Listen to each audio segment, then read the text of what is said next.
Hello. सभी को नमस्कार। Good evening. कैसे हैं आप लोग? आई होप कि आप सभी बहुत अच्छे होंगे और आप सभी की तैयारी भी इधर थोड़ा सा तो डगमगाया होगा, लेकिन अब फिर से ठीक हो जाएगा क्योंकि मोर्चा हमने संभाल लिया है। तो जितने भी लोग लाइव हैं, आप फटाफट सेशन को अपने अपने ग्रुप में, अपने अपने दोस्त, अपने अपने मित्र में शेयर कर देंगे और हमारे साथ डेली प्रैक्टिस में आप जुड़ेंगे। चलिए, बहुत अच्छी बात है।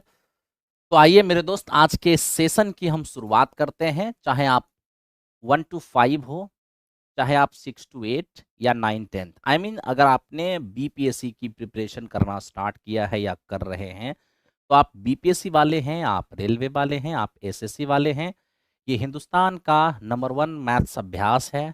इसमें आप सभी का स्वागत है। इसका पीडीएफ कहाँ मिलेगा? प्लेटफॉर्म बाय नवीन कुमार सिंह टेलीग्राम चैनल पर इसका पीडीएफ अवेलेबल है। ठीक है, देख लीजिए थोड़ा सा। अगर टेलीग्राम पर है तो ठीक है, नहीं तो पीडीएफ डलवा दीजिए। और मेरे दोस्त, प्लेटफॉर्म बाय नवीन कुमार सिंह टेलीग्राम पर इसका पीडीएफ आपको हमेशा मिलेगा। ठीक है, चलिए तो करते हैं क्लास स्टार्ट।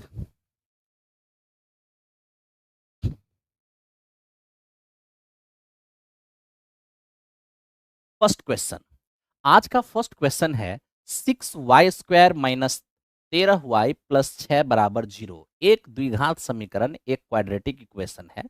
हमसे कहा गया कि ये जो एक क्वाड्रेटिक इक्वेशन है, आप इनके मूलों का गुणनफल बताइए, यानी प्रोडक्ट ऑफ रूट्स बताइए। आपको पता होगा कि ax² + bx और +c = 0, ये एक क्वाड्रेटिक इक्वेशन है। अगर इसका मूल अल्फा और बीटा है, तो मेरे दोस्त आप ध्यान रखना कि मूलों का योगफल जो होता है वो -b/a और मूलों का गुणनफल यानी प्रोडक्ट ऑफ रूट्स ये अपना c/a।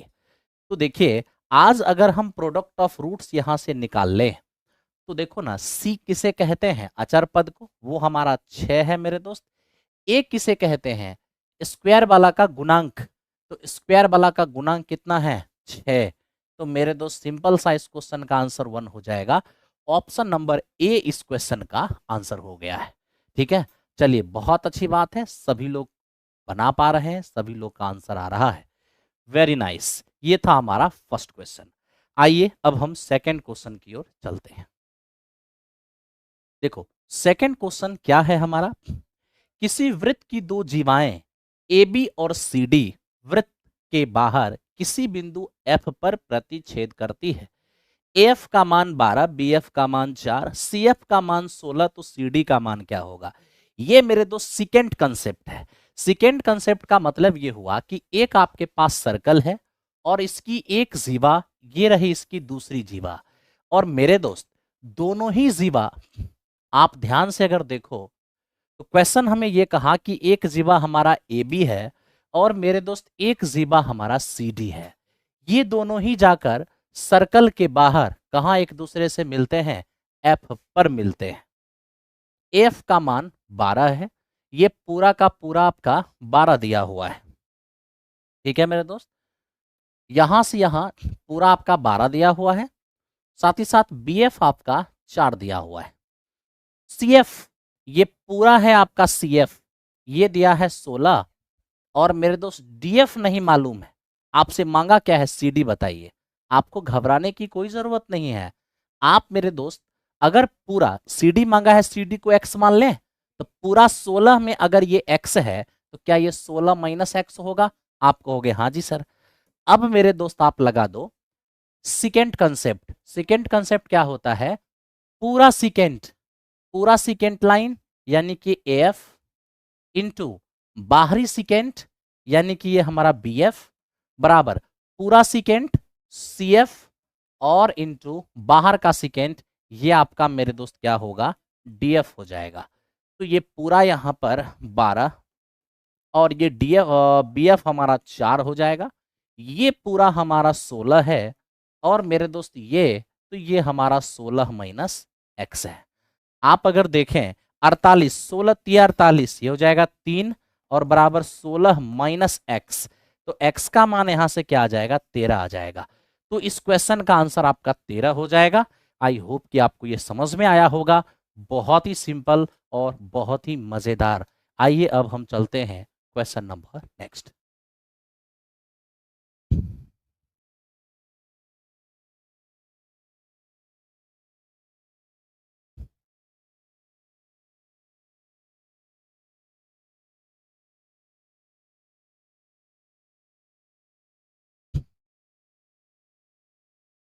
हो गया?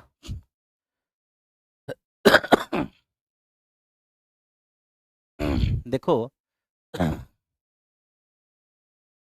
कोई भी बात कोई भी बच्चे कुछ बात को लिखते हैं तो थोड़ा सा उस बच्चे को इस बात को समझना होगा, और आप थोड़ा सा बात को सोच समझ के मिस्टर अनुपम कुछ भी लिखा कीजिए। आप जाकर ये नीतीश जी से पूछिए कि नीतीश जी, आप क्यों बिहार के मास्टर को बीपीएससी टीचर की तैयारी करने के लिए 40 दिन का समय दिए थे? ये नीतीश जी से पूछिए जाके। अब वो 40 दिन का समय दिए हैं और 40 दिन में हमको पूरा मैथ्स पढ़ाना है, तो 1 साल के कोर्स को 40 दिन में पढ़ाना पड़ा, तो इसमें मास्टर की क्या गलती है या किसी इंस्टीट्यूट की क्या गलती है ना? आप उनसे तो पूछिएगा नहीं, क्योंकि उनसे पूछिएगा तो आपको कारागार में डाल के जबरदस्त धुनाई कर देंगे, आप कुछ बोल नहीं पाइएगा। तो सवाल जिससे करना चाहिए उससे नहीं कीजिएगा, और सबसे कमजोर दुर्बल मास्टर होता है, मास्टर पे ही ब्लेम फेंक देना है। देखिए, चलिए आइए ध्यान दीजिए। किसी घनाभ किसी घनाभ की लंबाई चौड़ाई, ध्यान देना, और ऊंचाई का अनुपात इतना इतना है, उनके सभी किनारों की लंबाई का योगफल 144 है, तो घनाभ का पूर्ण पृष्ठ क्षेत्रफल क्या होगा, टोटल सरफेस एरिया क्या होगा? सबसे पहली बात, ये टोटल सरफेस एरिया होता क्या है? तो मेरे दोस्त, आप सबको पता है कि total surface area 2 × LB plus LH और प्लस BH, ये होता है टोटल सरफेस एरिया। यानी टोटल सरफेस एरिया के लिए LBH की जरूरत होगी। ठीक है, और आप देखिए यहां पर ध्यान से मेरे दोस्त, ये हम अपना घन,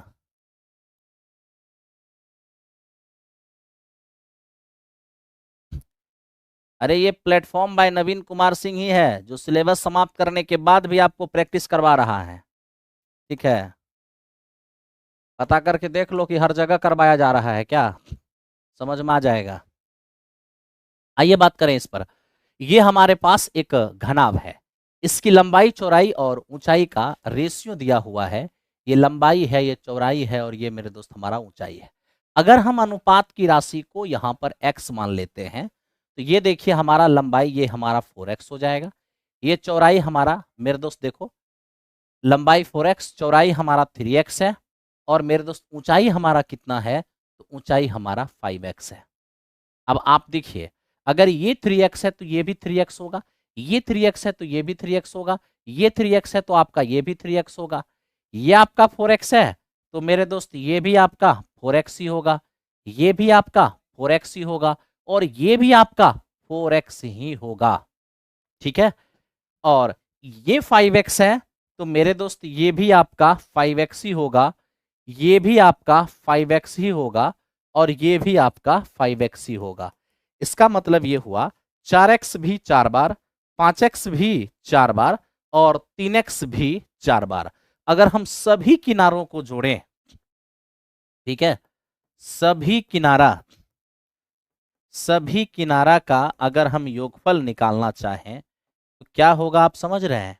5 5 5 5, अरे टोटल 12 किनारा होता है ना घन या घनाभ में, तो 4 किनारे 5 5 हैं तो जोड़ने से 20x होगा। 4 किनारे 4 4 है तो 4 चौके 16 हो जाएगा, और 4 किनारे 3x 3x 3x 3x, ये हमारा मेरे दोस्त 12x है, और ये कितना दिया हुआ है, 144। ये 20 और 16 36, 36 और 12 48x, और मेरे दोस्त 144। ये x का मान क्या हो गया, 3 हो गया। ठीक है, x का मान 3 हो गया।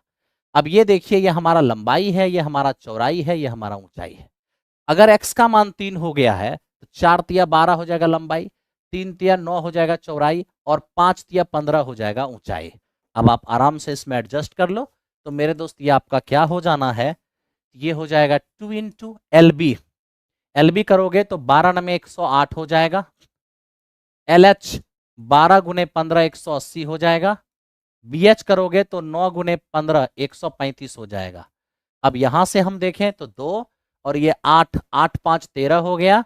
ये मेरे दोस्त 8 और 3 11, एक 12 हो जाएगा। अब 3 और 1 4, यानी फाइनली 846 हमें दिख रहा है। 846 इस क्वेश्चन का क्या होगा, आंसर हो जाएगा। ठीक है,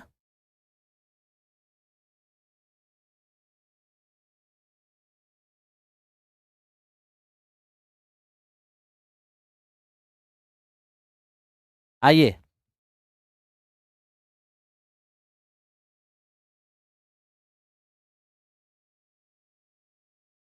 हो गया। चलिए मेरे दोस्त, 3 नंबर क्वेश्चन हो चुका है। अब हम चौथे नंबर क्वेश्चन की ओर चलते हैं। मैं आपको कहा ना कि ये प्लेटफॉर्म बाय नवीन कुमार सिंह है। जो बच्चे 3.0 की तैयारी यहाँ पर किए हैं, उनकी बागडोर को भी मैं तब तक संभाल के रख रहा हूँ जब तक कि उनका एग्जामिनेशन नहीं होता, इसलिए तो प्रैक्टिस करा रहा हूँ। और जो बच्चे 4.0 की तैयारी स्टार्ट करने वाले हैं, उनके लिए भी 9 अप्रैल से कहानी स्टार्ट हो रहा है। तो मेरे दोस्त, न 3.0 वाले घबराएंगे कि पता नहीं अब मेरा क्या होगा, मेरी स्ट्रेटजी क्या होगी। मैंने पहले ही कहा था कि मैं उस सारथी की भांति आपके रास को कस के पकड़ा हूं, जो कि आपको जब तक एग्जामिनेशन हॉल के अंदर एंट्री नहीं करा देता, तब तक आपके रास को थाम के रखूंगा। इसका गलत मीनिंग मत लेना, मैं एक योग्य सारथी बनने की कोशिश करूंगा। चलो, ये हमारा 3 नंबर क्वेश्चन हुआ। 4 नंबर क्वेश्चन पे आ जाओ। दो संख्याओं का एलसीएम उनके एचसीएफ का 20 गुना है। एलसीएम और एचसीएफ का योगफल 504 है। यदि संख्याओं का अंतर 24 है, तो बताइए संख्याओं का योगफल क्या होगा। सबसे पहले मैं आपसे एक सिंपल बात पूछ लूं। क्वेश्चन ने लिखा है कि एलसीएम एचसीएफ के 20 गुने के बराबर है। एलसीएम एचसीएफ का 20 गुना है। साथ ही साथ एलसीएम प्लस एचसीएफ बराबर 504। आप एक काम कर सकते हैं, एलसीएम के जगह 20 एचसीएफ यहां रख सकते हैं। यह हमारा 20 एचसीएफ हो गया, प्लस 1 एचसीएफ, ये कितना, 504। मेरे दोस्त, ये हमारा हो जाएगा 21 एचसीएफ और बराबर 504। यहां से एचसीएफ का मान क्या होगा, 21 दूनी 42 और 21 चौके 84, यानी एचसीएफ हमारा 24 हो गया। अब जैसे ही एचसीएफ हमारा 24 हो गया, तो एलसीएम हो जाएगा 20 और गुने 24। क्या कोई समस्या है? नहीं। अब आप देखिए क्या लिखता है। मेरे दोस्त, आप सबको इस बात का आइडिया होगा कि अगर एचसीएफ हमारा 24 है, तो कहीं ना कहीं हमारा नंबर 24A और मेरे दोस्त 24B के फॉर्म में रहा होगा। मैंने आपको एलसीएम एचसीएफ में यही बात समझाया है, ठीक है। तो हमारा नंबर 24A और 24B के फॉर्म में रहेगा, तभी तो 24 कॉमन आकर एचसीएफ हो जाएगा। आप कहोगे हाँ। अब मैं आपसे पूछूंगा, क्या मेरे दोस्त इसी का अंतर 24 दिया हुआ है? आप कहोगे हाँ, बिल्कुल इसी का अंतर 24 दिया है। और इन्हीं दोनों संख्या का एलसीएम कितना निकाले हो? एलसीएम हमारा 480 हो चुका है। तो एलसीएम हम निकालते कैसे हैं? तो मेरे दोस्त, जैसे 24A और 24B दो संख्या है, इनमें से जो कॉमन आएगा कॉमन कर लो, जो कॉमन नहीं आएगा उसे मेरे दोस्त गुना कर दो। इसी को क्या कहते हो? एलसीएम कहते हो। और मेरे दोस्त, ये जो तेरा एलसीएम है वो आप देख चुके हो, 20 गुने 24 यानी कि 480। अब क्या करना है? कुछ नहीं मेरे दोस्त, एक सिंपल सा काम कर लो कि आप इसे डिवाइड कर दो। जैसे ही आप डिवाइड करोगे ना, तो ये 24 कॉमन आके कैंसिल आउट हो जाएगा और यहां 24 से मेरे दोस्त 2 बार में कट जाएंगे। यानी ये हमारा आ जाएगा a माइनस बी और अपॉन a इंटू बी, जो दिखेगा कितना, ऊपर 1 दिखेगा और नीचे 20 दिखेगा। यानी मेरे दोस्त, ए और बी का ऐसा मान कंसीडर करना होगा जिनका डिफरेंस 1 हो जाए और गुणा करने से 20 आ जाए। तो आप क्या कहोगे कि सर वो 5 और 4 होगा। तो 5 और 4 को गुणा करेंगे 20 हो जाएगा। अब 5 और 4 का अंतर जो है वो मेरे दोस्त 1 हो जाएगा। अब क्या ही सोचना है, आपको योगफल चाहिए ना, तो लीजिए, एक नंबर हमारा 24A है, एक नंबर हमारा 24B है, दोनों का योगफल चाहिए। 24 कॉमन कर लो, a प्लस बी। अब आप ही बताओ, ये 24 और a प्लस बी का मान क्या, 5 4 9, कितने हो जाएंगे, तो 24 नमे मेरे दोस्त ये 216 हो जाएगा। तो इस क्वेश्चन का आंसर हमारा 216 हो गया है। ऐसे मेरे दोस्त जैसे ही हमारा एचसीएफ आ गया था ना 24, तो हमें 24 से मल्टीपल देख लेना चाहिए था कि 24 से कौन कटने वाला है, वो मेरा आंसर हो जाता। तो आंसर तो एचसीएफ के आते ही 216 हो जा रहा था, लेकिन आपको समझने और कंफर्मेशन के लिए मैंने यहाँ पे लिख दिया है, क्योंकि कभी ऐसा भी हो सकता है कि वहां पर मेरे दोस्त दूसरी बात भी आपसे पूछ ले, आपसे ये कह दे कि जो उनका योगफल आएगा उसका सम ऑफ डिजिट क्या होगा, तो फिर वहां पर आपका थोड़ा पैतरा चेंज हो जाएगा, फिर मामला आपका फंस जाएगा।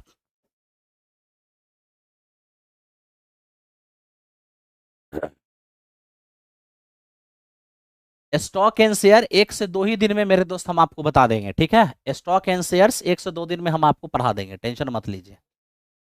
हो गया।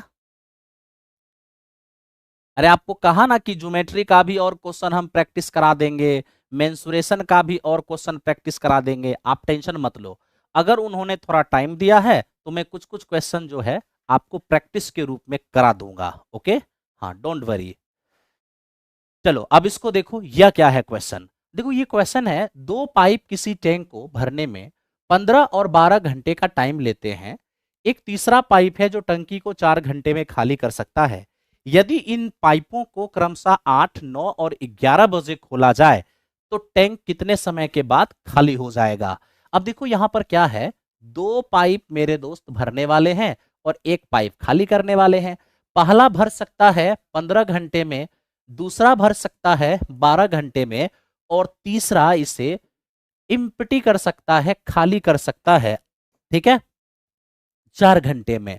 तो मेरे दोस्त टैंक की कैपेसिटी क्या होगा, इन सब का एलसीएम जो क्या बनेगा, 60। अब टैंक में अगर 60 पानी है तो सोचो 15 घंटे में 60 भरेगा तो 1 घंटे में 4 भर पाएगा, 12 घंटे में 60 भरेगा तो 1 घंटे में 5 भर पाएगा, और 4 घंटे में 60 खाली करेगा तो 1 घंटे में 15 खाली करेगा, ठीक है ना। आप कहोगे हाँ जी। अब मेरे दोस्त ध्यान दो, यदि इन पाइप को सुबह 8 AM, 9 AM और 11 AM में खोला जाए, आप थोड़ा सा यहां पर ध्यान देना, सुबह में 8 बजे आप ए को खोल रहे हो, जैसे ही 9 बज रहा है, ए तो स्टार्ट था ही, आपने बी को भी स्टार्ट कर दिया। जैसे ही मेरे दोस्त 11 बज रहा है ना, 11 बजे ए बी तो स्टार्ट था ही, आपने सी को भी स्टार्ट कर दिया। अब थोड़ा सोचो, 8 और 9 के बीच में ए अकेला चला है, कितना भरा होगा, 4 भरा होगा।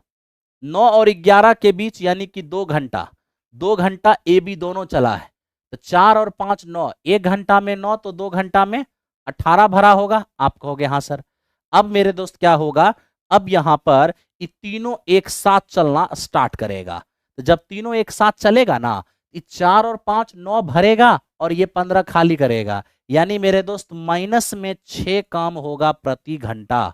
और जब प्रति घंटा काम माइनस में होने लगेगा मतलब टैंक खाली होने लगेगा। इसलिए याद रखना कि जब टैंक खाली होने की नौबत आएगी तो वही खाली होगा जितना पानी अभी तक भरा हुआ है। तो देखो 4 और 18 22 पानी, यानी यहां तक पानी आपका भराया है, तो अभी तक 22 भराया है ना, अब यही 22 यहां पर खाली होगा, क्योंकि यहां से खाली होने का प्रोसेस स्टार्ट हो गया।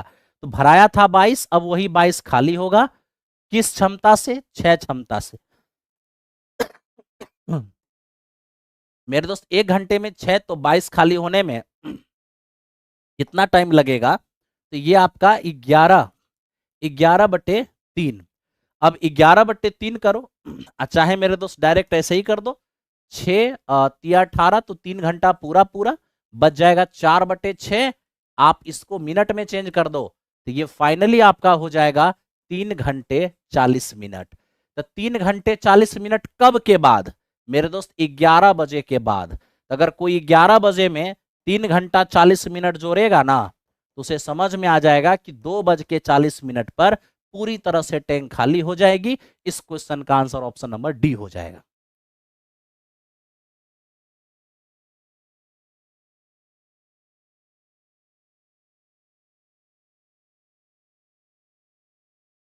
हो गया।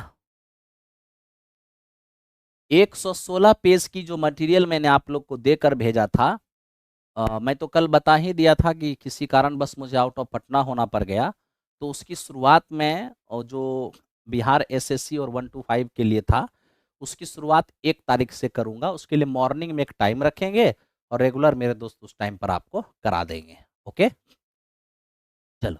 एग्जामिनेशन की अभी कोई मेरे दोस्त जानकारी नहीं है, जानकारी होगी तो आपको बताऊंगा। क्या हमारा 5 नंबर हो गया है, आइए 6 नंबर। हालांकि मल्टीमीडिया के इस जमाना में जानकारी अगर आएगा तो छिपेगा थोड़ी, सबको पता चल जाएगा।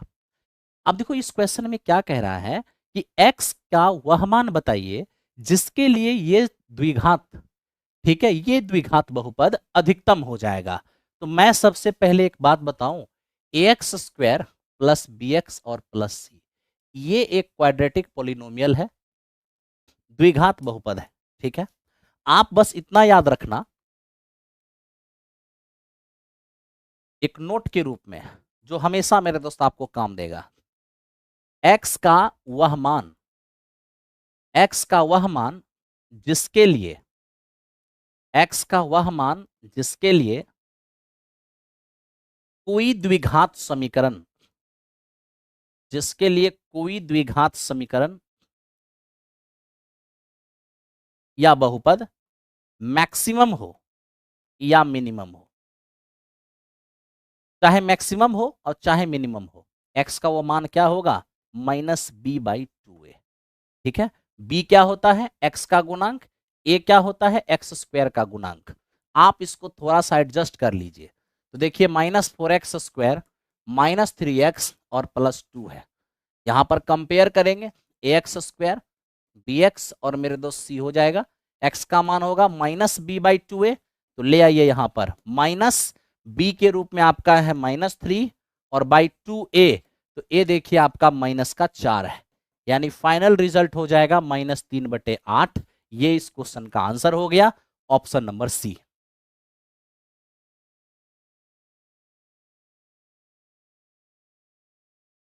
आवाज नहीं आ रहा है, आवाज तो आ रहा होगा, ऐसा कैसे हो सकता है कि आवाज नहीं आएगा। हो गया। आइए मेरे दोस्त, अब हम 6 नंबर क्वेश्चन की ओर आते हैं। 6 नंबर देखते हैं। देखिए 6 नंबर क्वेश्चन आपके सामने है। यह आपसे कहा कि x = 4, y = 3 और 3x + 4y = 12 समीकरण के ग्राफ से बने त्रिभुज का क्षेत्रफल क्या होगा। सबसे पहले मैं आपको यह बताता हूं कि मेरे दोस्त आप x = 4 कैसे खींचोगे। ठीक है, देखो ये x का पॉजिटिव डायरेक्शन है, ये x का नेगेटिव डायरेक्शन है, ये y का पॉजिटिव डायरेक्शन है और ये y का नेगेटिव डायरेक्शन है। ठीक है, हमसे मेरे दोस्त त्रिभुज बनेगा तो 3 साइड दिया रहेगा, एक साइड आपका ये दिया है, एक साइड ये दिया है और एक साइड मेरे दोस्त ये दिया है। x = 4 कहां से गुजरेगी, तो पॉजिटिव डायरेक्शन में x अक्ष पर 4 इकाई दूरी पर जाकर के खींच दोगे, यही तुम्हारा x = 4 है। ठीक है, ये हो गया आपका x = 4। आपसे कह रहे y = 3, तो y = 3 कहां से गुजरेगा, प्लस में 3 है ना, तो y एक्सिस के पॉजिटिव डायरेक्शन में 3 इकाई दूरी पर जाकर आप इस तरीके से खींच दोगे मेरे मित्र, यही हमारा y = 3 है। क्लियर है, ठीक। अब आपको क्या देखना है मेरे दोस्त, जानते हो y = 3 कहने का मतलब क्या है कि हमने क्या किया है कि 3 इकाई दूरी से खींचा है। x = 4 खींचने का मतलब क्या है कि ओरिजिन से हमने 4 इकाई दूरी से खींचा है। तो मेरे दोस्त हमने इसको खींच दिया है, इसको खींच दिया, अब हमें इसको खींचना है। तो देखिए 1 मिनट, पानी आ गया है, गर्म पानी, थोड़ा उसको गर्म पानी ले लेता हूं।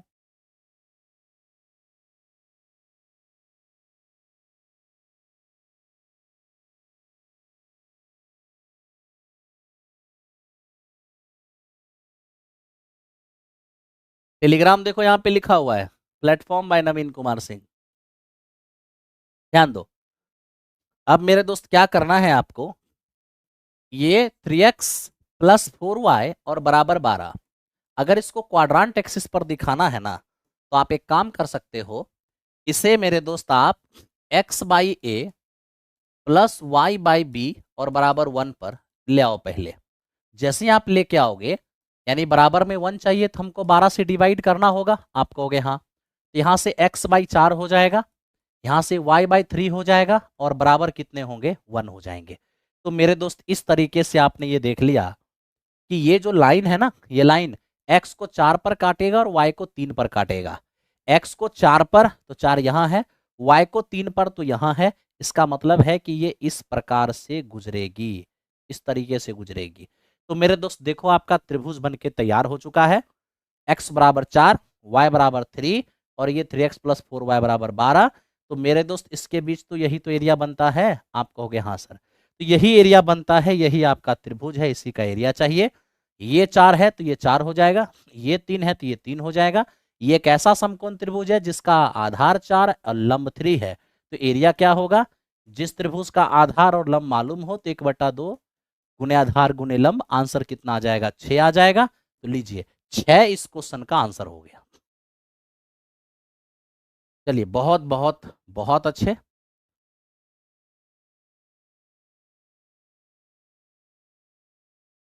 आगे चलें अगले क्वेश्चन पे। राहुल राज, किसी में परेशानी नहीं होगा, हम सारा चीज प्रैक्टिस के दौरान 1 बाय 1 करके आपको करा देंगे, ठीक है। बस आप बढ़ते रहिए और काम करते रहिए। थोड़ा सा आईपीएल से दूरी बना के रखिए, आईपीएल से दूरी बना के रखिएगा, सिलेक्शन आपका अवश्य होगा। देखो ये क्या लिखता है, दो संकेंद्रीय वृत्तों की त्रिज्याएं 17 सेमी और 25 सेमी है। पी क्यू आर एस बाह्य वृत्त को पी और एस बिंदु पर काटती है और अंदर वाले सर्कल को क्यू और एस पर काटती है ना, क्यू और आर पर काटती है। यदि क्यू आर बराबर 16 तो बताइए पी एस की लंबाई क्या होगी। बहुत आसान है मेरे दोस्त, ये देखो हमारे पास एक सर्कल है, ठीक है। एक सर्कल नहीं है, कंसेंट्रिक सर्कल का मतलब हुआ एक ही सेंटर पर दो सर्कल, ठीक है। आपसे क्या बोला, एक मेरे दोस्त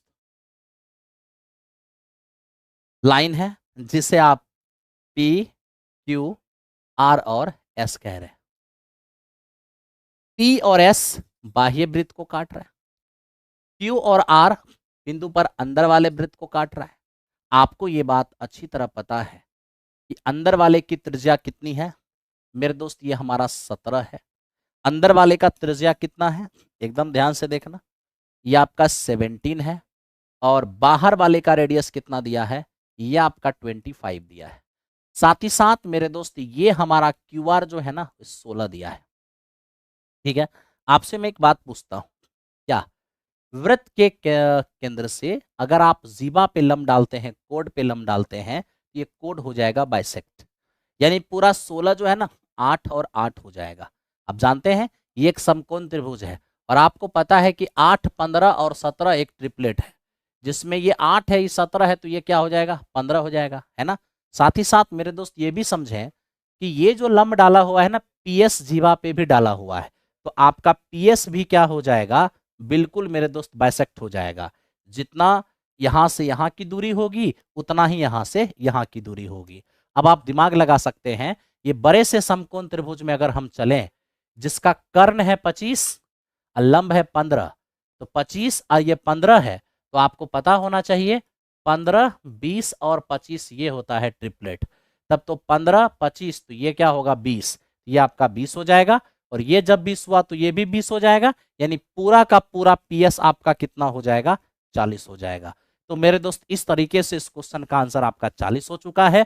ऐसे ही आप काम करते रहिए और आगे बढ़ते रहिए।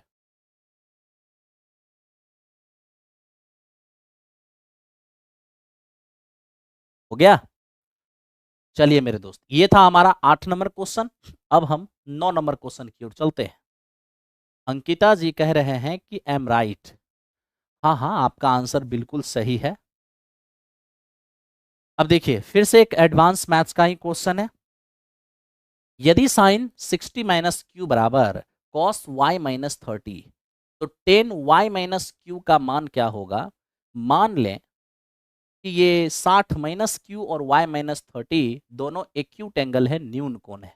साथ ही साथ q का मान 60 से छोटा है और y का मान 30 से बड़ा है। मेरे दोस्त जरा भी यहां पर सोचने की जरूरत नहीं है। मैंने आपको बताया है एक कंसेप्ट, क्या साइन को चेंज करने से कॉस आता है, कॉस को चेंज करने से साइन, टेन को चेंज करने से कॉट आता है, और कॉट को चेंज करने से टेन, सेक को चेंज करने से कॉसेक आता है, और कॉसेक को चेंज करने से सेक आता है। चेंज करने से जो आता है अगर बराबर में दिख जाए तो इसके एंगल का योगफल क्या होता है, 90 डिग्री। तो आप यहां भी देख लीजिए, साइन को चेंज करने से कॉस आता है, बराबर में दिख रहा है, तो दोनों के एंगल का योगफल 90 डिग्री हो जाएगा। यानी 60 माइनस क्यू और प्लस उसका एंगल y माइनस 30, ये दोनों मिला के 90 हो गया। y प्लस में है, q माइनस में है, 60 में 30 गया, 30 30 जाके घटेगा तो यहां पर 60 आ जाएगा। ठीक है, हमें क्या चाहिए, हमें चाहिए 10, y माइनस क्यू का मान क्या होगा, तो y माइनस क्यू बराबर तो 60 है, तो 10 60 डिग्री का मान √3 हो जाएगा। ऑप्शन नंबर सी इस क्वेश्चन का आंसर हो जाएगा।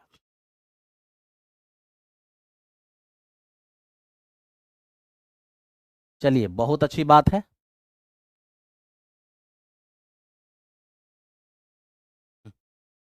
एमडी आर्यन, मेरे तो समय के साथ परिवर्तन परिवर्तन होते रहना चाहिए, है ना। बढ़िए, परिवर्तन ही संसार संसार का नियम है और प्रकृति का भी नियम है। जब नेचर का रूल है चेंजिंग, तो चेंजिंग तो होना ही पड़ेगा। आओ दोस्त, अब देखो एक कंसेप्ट यहां पर है, फिर से एक एडवांस मैथ्स का ही क्वेश्चन है। 3 sine Q plus 5 cos Q बराबर 5, 5 sine Q minus 3 cos Q का वैल्यू क्या होगा। कई ऐसे एग्जामिनेशन रहे हैं जहां पर ये डाटा के साथ कई बार आया है। ठीक है, अब देखो ना, यहाँ पर कल भी मैंने एक रूल बताया था आपको कि A sine theta plus minus B cos theta और बराबर सी। अब मेरे दोस्त क्या है ना कि यहाँ पे कॉस का जो कॉफिशियंट है उसको मेरे दोस्त साइन के साथ लगा देगा, और जो यहाँ साइन का कॉफिशियंट है उसे कॉस के साथ लगा देगा। प्लस में दिया है माइनस में पूछेगा, माइनस में दिया है प्लस में पूछेगा, बराबर क्या। तो मेरे दोस्त बराबर वेरी सिंपल, प्लस माइनस ए स्क्वायर प्लस बी स्क्वायर और माइनस सी स्क्वायर। तो आइए, वही बात है, यहाँ पर जो साइन का कॉफिशियंट है कॉस में आ गया, जो कॉस का कॉफिशियंट है वो साइन में आ गया। प्लस में दिया है, माइनस में पूछ रहा है, वेरी सिंपल, क्या प्लस माइनस ए स्क्वायर करोगे 3 का स्क्वायर, बी स्क्वायर करोगे 5 का स्क्वायर, और सी स्क्वायर यानी कि 5 का स्क्वायर। तो मेरे दोस्त यही हमारा ए है, ये बी है, और ये अपना सी है। अब देखो ये यहां से कैंसिल आउट हो चुका है, तो मेरे दोस्त ये प्लस माइनस 3 हो जाएगा। तो इस क्वेश्चन का आंसर यहां पर +3 दिया हुआ है सिर्फ, तो +3 इसका आंसर रहेगा। ठीक है, तो ये था आपका 10 नंबर क्वेश्चन। आइए अब चलते हैं 11 नंबर क्वेश्चन की ओर। मिस्टर पिंटू, पढ़ाई पे ध्यान देना है, ठीक है, पढ़ाई पे ध्यान देना है। इस बात पे कोई मतलब नहीं है कि मास्टर कितना स्मार्ट है कितना नहीं है। ओके, सिलेक्शन हो जाएगा ना। जब क्या कहते हैं, विटामिन एम जब आने लगेगा तो सुंदरता अपने आप चेहरा पे आ जाएगा, फिर किसी ब्यूटी पार्लर और मेंस पार्लर की जरूरत नहीं पड़ेगा, यानी विटामिन ऑफ मनी। ठीक है, ध्यान दो। देखिए मेरे दोस्त, झील की पारदर्शी जल सतह से 30 मीटर ऊपर किसी बिंदु से देखने पर एक वायुयान का उन्नयन कोण 30 डिग्री है। झील के पानी में वायुयान के प्रतिबिंब का अवनमन कोण 60 डिग्री दिखाता है। वायुयान की झील की जलीय सतह से ऊंचाई क्या होगा। मैं आपको एक सिंपल सा बात बताता हूं मेरे दोस्त, देखो ये है तुम्हारा झील, समझ लेना आज, और फिर मेरे दोस्त आपको कुछ करने की जरूरत नहीं पड़ेगा। आप इसको बैलेंसिंग सिस्टम से बनाने की कोशिश मत करना। जब तक 30 डिग्री और 60 डिग्री होगा तब तक तो बैलेंस कर पाओगे, लेकिन जैसे ही 30-60 के अलावा 45-30 45-60 आ जाएगा तो फिर बैंड बच जाएगा। ओके, इसलिए एक तरीका ही सिखा देता हूं जिससे बहुत मजा आएगा झील वाली क्वेश्चन को बनाने में। देखो तरीका क्या है मेरे दोस्त, ये है झील का जलीय सतह। ओके, और झील की जलीय सतह से मेरे दोस्त यहां ध्यान दो, झील की जलीय सतह से क्वेश्चन हमसे कह रहा है 60 मीटर की ऊंचाई से, 60 नहीं 30 ही है, 30 मीटर की ऊंचाई से आसमान में उड़ रहे वायुयान को देखा गया। वायुयान को देखा गया। अब यहां से वायुयान को देखेगा तो एक किरण वायुयान को जाएगा और एक अर्थ के पैरेलल जाएगा, इसके बीच एंगल बनेगा। तो कहा वायुयान का कोण जो है ना वो 30 डिग्री का बन रहा है। फिर हमसे कहा उसी वायुयान का जो जल में प्रतिबिंब बन रहा है ना, उसी वायुयान का जो जल में इमेज बन रहा है, जब इसी पॉइंट से हम वायुयान के इमेज को देखते हैं तो इसका जो डिप्रेशन है वो 60 डिग्री पाते हैं। तो बताइए इस जलीय सतह से इस वायुयान की ऊंचाई क्या होगा। यानी मेरे दोस्त आपसे ये ऊंचाई मांग दिया गया है। वेरी सिंपल, मैं आपको एक कंसेप्ट दे देता हूं, बहुत मजा आ जाएगा। अब देखिए इस हाइट को मैं छोटी एस से लिख दिया हूं, ये अवनमन कोण को बीटा से, और मेरे दोस्त मैं इसको अल्फा से लिख रहा हूं। ठीक है, अब ये देखो जलीय सतह से वायुयान की जो ऊंचाई है बड़ी एच बराबर छोटी एच और sine sine beta plus alpha और बटे साइन बीटा माइनस अल्फा, एक छोटा सा रिजल्ट है जो मेरे दोस्त आपको याद रखना चाहिए और ये आपको बहुत काम देने वाला है। एच बराबर छोटी एच आपका 30 है, साइन बीटा प्लस अल्फा तो 60 प्लस 30 90 और साइन 90 एक हो जाएगा, और बटे 60 माइनस 30 30 और साइन 30 1/2 होता है, 2 जाके ऊपर मल्टीप्लाई हो जाएगा, 60 मीटर इस क्वेश्चन का आंसर होगा। ऑप्शन नंबर ए हो जाएगा आंसर।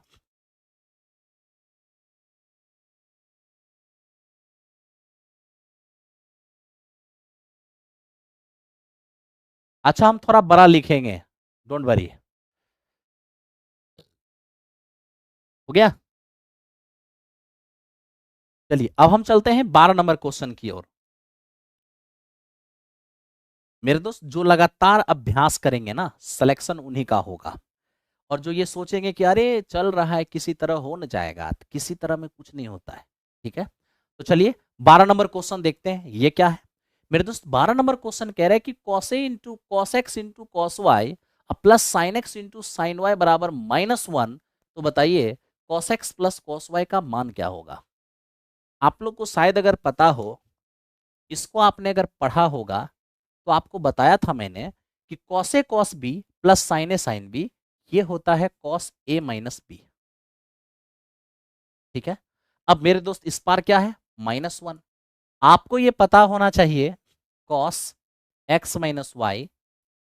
ऐसे तो मेरे दोस्त आप सब जानते हो कि कॉस 0 डिग्री का मान 1 होता है, लेकिन ये 1 नहीं है, -1 है। तो आप ये भी जान लीजिए कि कॉस 180 डिग्री का मान -1 होता है। ठीक है, तो मेरे दोस्त इस तरीके से आपका यहां पर क्या हो जाएगा, कॉस में 180 डिग्री का मान -1। अब देखिए इधर भी कॉस इधर भी कॉस, तो जब रेशियो सेम है तो एंगल भी सेम होगा, यानी x माइनस वाई बराबर हमारा 180 हो गया। लेकिन x माइनस वाई बराबर 180 ला के भी क्या आप इस सवाल को बना सकते हैं। मेरे दोस्त अभी भी आपको थोड़ा सा अपना मेमोरी लगाना होगा। अब आप कहोगे कौन सा मेमोरी लगाना होगा, तो हमसे सवाल पूछा है cos x plus cos y। अब आप ये सोच रहे होंगे कि जब तक x और y अलग अलग नहीं आएगा क्या हम तब तक इसको बना सकेंगे। हाँ मेरे दोस्त आप इसको बना सकते हो। कैसे, आप यहां पर cos c और cos d का cos c plus cos d का कंसेप्ट लगा दो। इतना बराबर पूछा है ना, cos c plus cos d का कंसेप्ट लगा दो। क्या होता है cos c plus cos d, 2 cos c plus d by 2 और into cos C minus D by 2। अब ये देखो 2, मेरे दोस्त मैं कहता हूं कि ये सब लिखने की जरूरत ही नहीं है, बस आप यहां आ जाओ ना। अब बताओ ये मेरे दोस्त यहाँ पे थोड़ा सा समझने की जरूरत ये है कि एक्स वाई है ना, तो एक्स वाई लिखो, सी प्लस डी और सी माइनस डी। अब ये देखो x माइनस वाई जो है ना 180 है, जब x माइनस वाई का मान मेरे दोस्त आप 180 जान चुके हो, 180/2 क्या होगा, ये तो हो जाएगा cos 90। और cos 90 क्या होता है, cos 90 होता है 0। और 0 से कोई भी टकराएगा तो आंसर क्या आएगा, 0 आएगा। तो इस क्वेश्चन का आंसर 0 हो चुका है।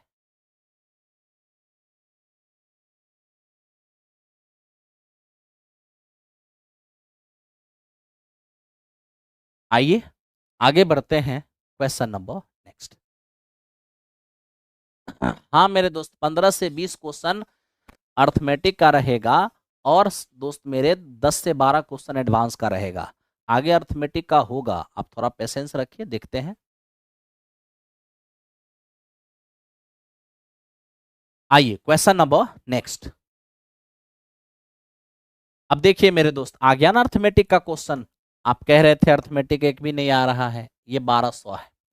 देखो अर्थमेटिक का सवाल आ गया और वो भी कंपाउंड इंटरेस्ट सिंपल इंटरेस्ट का कॉम्बो क्वेश्चन है ये, ठीक है। देखिए यहां पर क्या लिखा है, एक निश्चित धनराशि पर सिंपल इंटरेस्ट एक निश्चित समय एक निश्चित ब्याज दर से 2 साल का 1200 है। उसी धनराशि पर यानी सेम प्रिंसिपल पर कंपाउंड इंटरेस्ट सिंपल इंटरेस्ट की दर से, मतलब रेट सेम ही है, 2 वर्षों में इतना हो जाता है। बताइए हमारा प्रिंसिपल क्या रहा होगा। बहुत आसान मेरे दोस्त। सबसे पहली बात आपको ये पता होना चाहिए कि हर साल सिंपल इंटरेस्ट एक समान होता है। अगर 2 साल का सिंपल इंटरेस्ट 1200 है तो मेरे मित्र दोनों ही साल क्या होगा, 600 और 600 हो जाएगा, ठीक है। दूसरी बात, अगर 2 साल के सीआई की बात है तो 2 साल का सीआई दिया हुआ है 1290। और आपको पता होना चाहिए कि पहला साल का जो सिंपल इंटरेस्ट होता है वही पहला साल का कंपाउंड इंटरेस्ट भी होता है। तब तो मेरे दोस्त 2 साल का सीआई 1290, 1290 में अगर पहला साल 600 है तब तो दूसरा साल 690 हो जाएगा, तभी तो मेरे दोस्त 1290 हो पाएगा। आप कहोगे हाँ सर। अब आपको मैं एक और बात बताऊं कि लगातार साल का जब सीआई मालूम रहे तो वृद्धि प्रतिशत से ही रेट निकलता है। बताओ 1 साल का गैप होने पर कितना ब्याज बढ़ गया, आप कहोगे सर 90।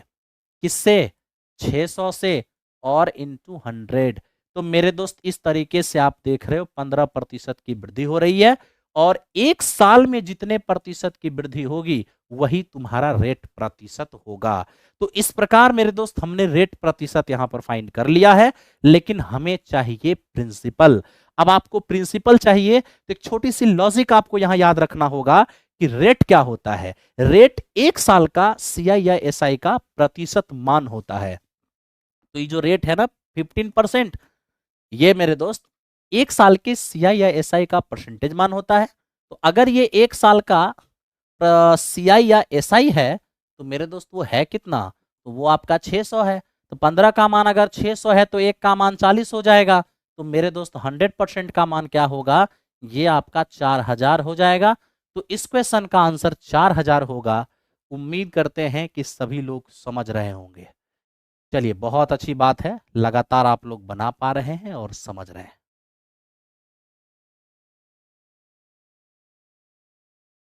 Very good. आइए नेक्स्ट क्वेश्चन पर चलते हैं, 14 नंबर पर। ये कोई स्क्रीनशॉट करना चाहोगे, स्क्रीनशॉट कर सकते हो, नो प्रॉब्लम। हो गया। आओ 14 नंबर क्वेश्चन। अब देखो मेरे दोस्त 14 नंबर क्वेश्चन हमने पार्टनरशिप से लाया है, ठीक है। अब देखो पार्टनरशिप का ये सवाल क्या आपसे कह रहा है, आपसे कह रहा है कि ए बी और सी किसी बिजनेस में 4, 5 और 7 के अनुपात में पैसे इन्वेस्ट करते हैं। सी स्लीपिंग पार्टनर है, अतः उसका हिस्सा उस हिस्से का आधा होगा जो उसके वर्किंग रहने पर, जो उसके एक्टिव पार्टनर रहने पर उसे मिलता। यदि कुल लाभ 36,000 हुआ है और उस 36,000 में से 25% हम फिर से बिजनेस में लगा दिए हैं और बाकी को हमने आपस में बांट लिया है, तो बताइए सर क्या हिस्सा मिलेगा। ठीक है, तो बताइए क्या हिस्सा मिलेगा। आप किसका हिस्सा मांगा है वो बात तो यहां से गायब है, ठीक है। ए का हिस्सा मांगा है कि बी का हिस्सा मांगा है कि सी का हिस्सा मांगा है, ये चीज नहीं दिया हुआ है। घबराने की जरूरत नहीं है, जिसका भी पूछेगा हम लोग आराम से निकाल सकते हैं। सबसे पहले तो मेरे दोस्त आपको यह समझना है कि 36,000 टोटल प्रॉफिट हुआ, जिसका 25%, आप समझते हैं 25% का मतलब क्या होता है, 1/4।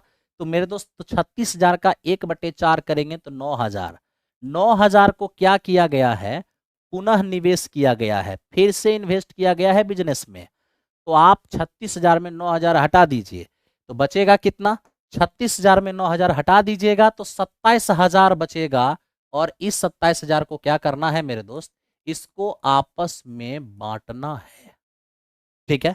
इस क्वेश्चन में आप देख रहे हो कि ए बी और सी इन तीनों के, जानते हो जब इन्वेस्टमेंट का रेशियो पता हो और टाइम डिक्लेयर ना हो, टाइम की चर्चा ही ना हो, या लगे कि सभी एक साथ स्टार्ट करके एक ही साथ फिनिश कर रहे हैं, तो मेरे दोस्त ऐसी स्थिति में जो इन्वेस्टमेंट का रेशियो होता है वही प्रॉफिट का रेशियो होता है।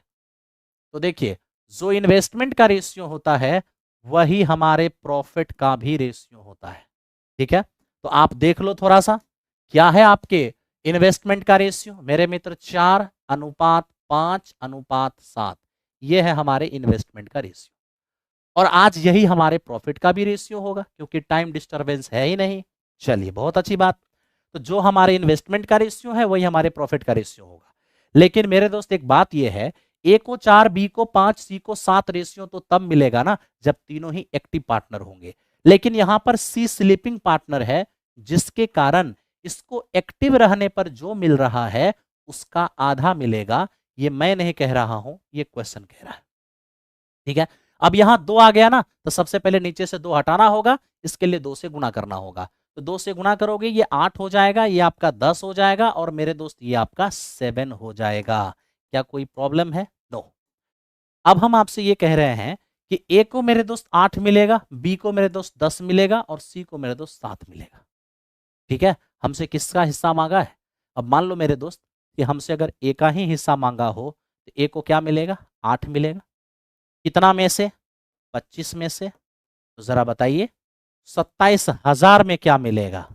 सॉल्व कर लेंगे, 25 से इसको सॉल्व करेंगे, 25 एकम 25, और मेरे दोस्त बच जाएगा यहां पर 2, 0 नहीं लगेंगे, 25 अठे 200।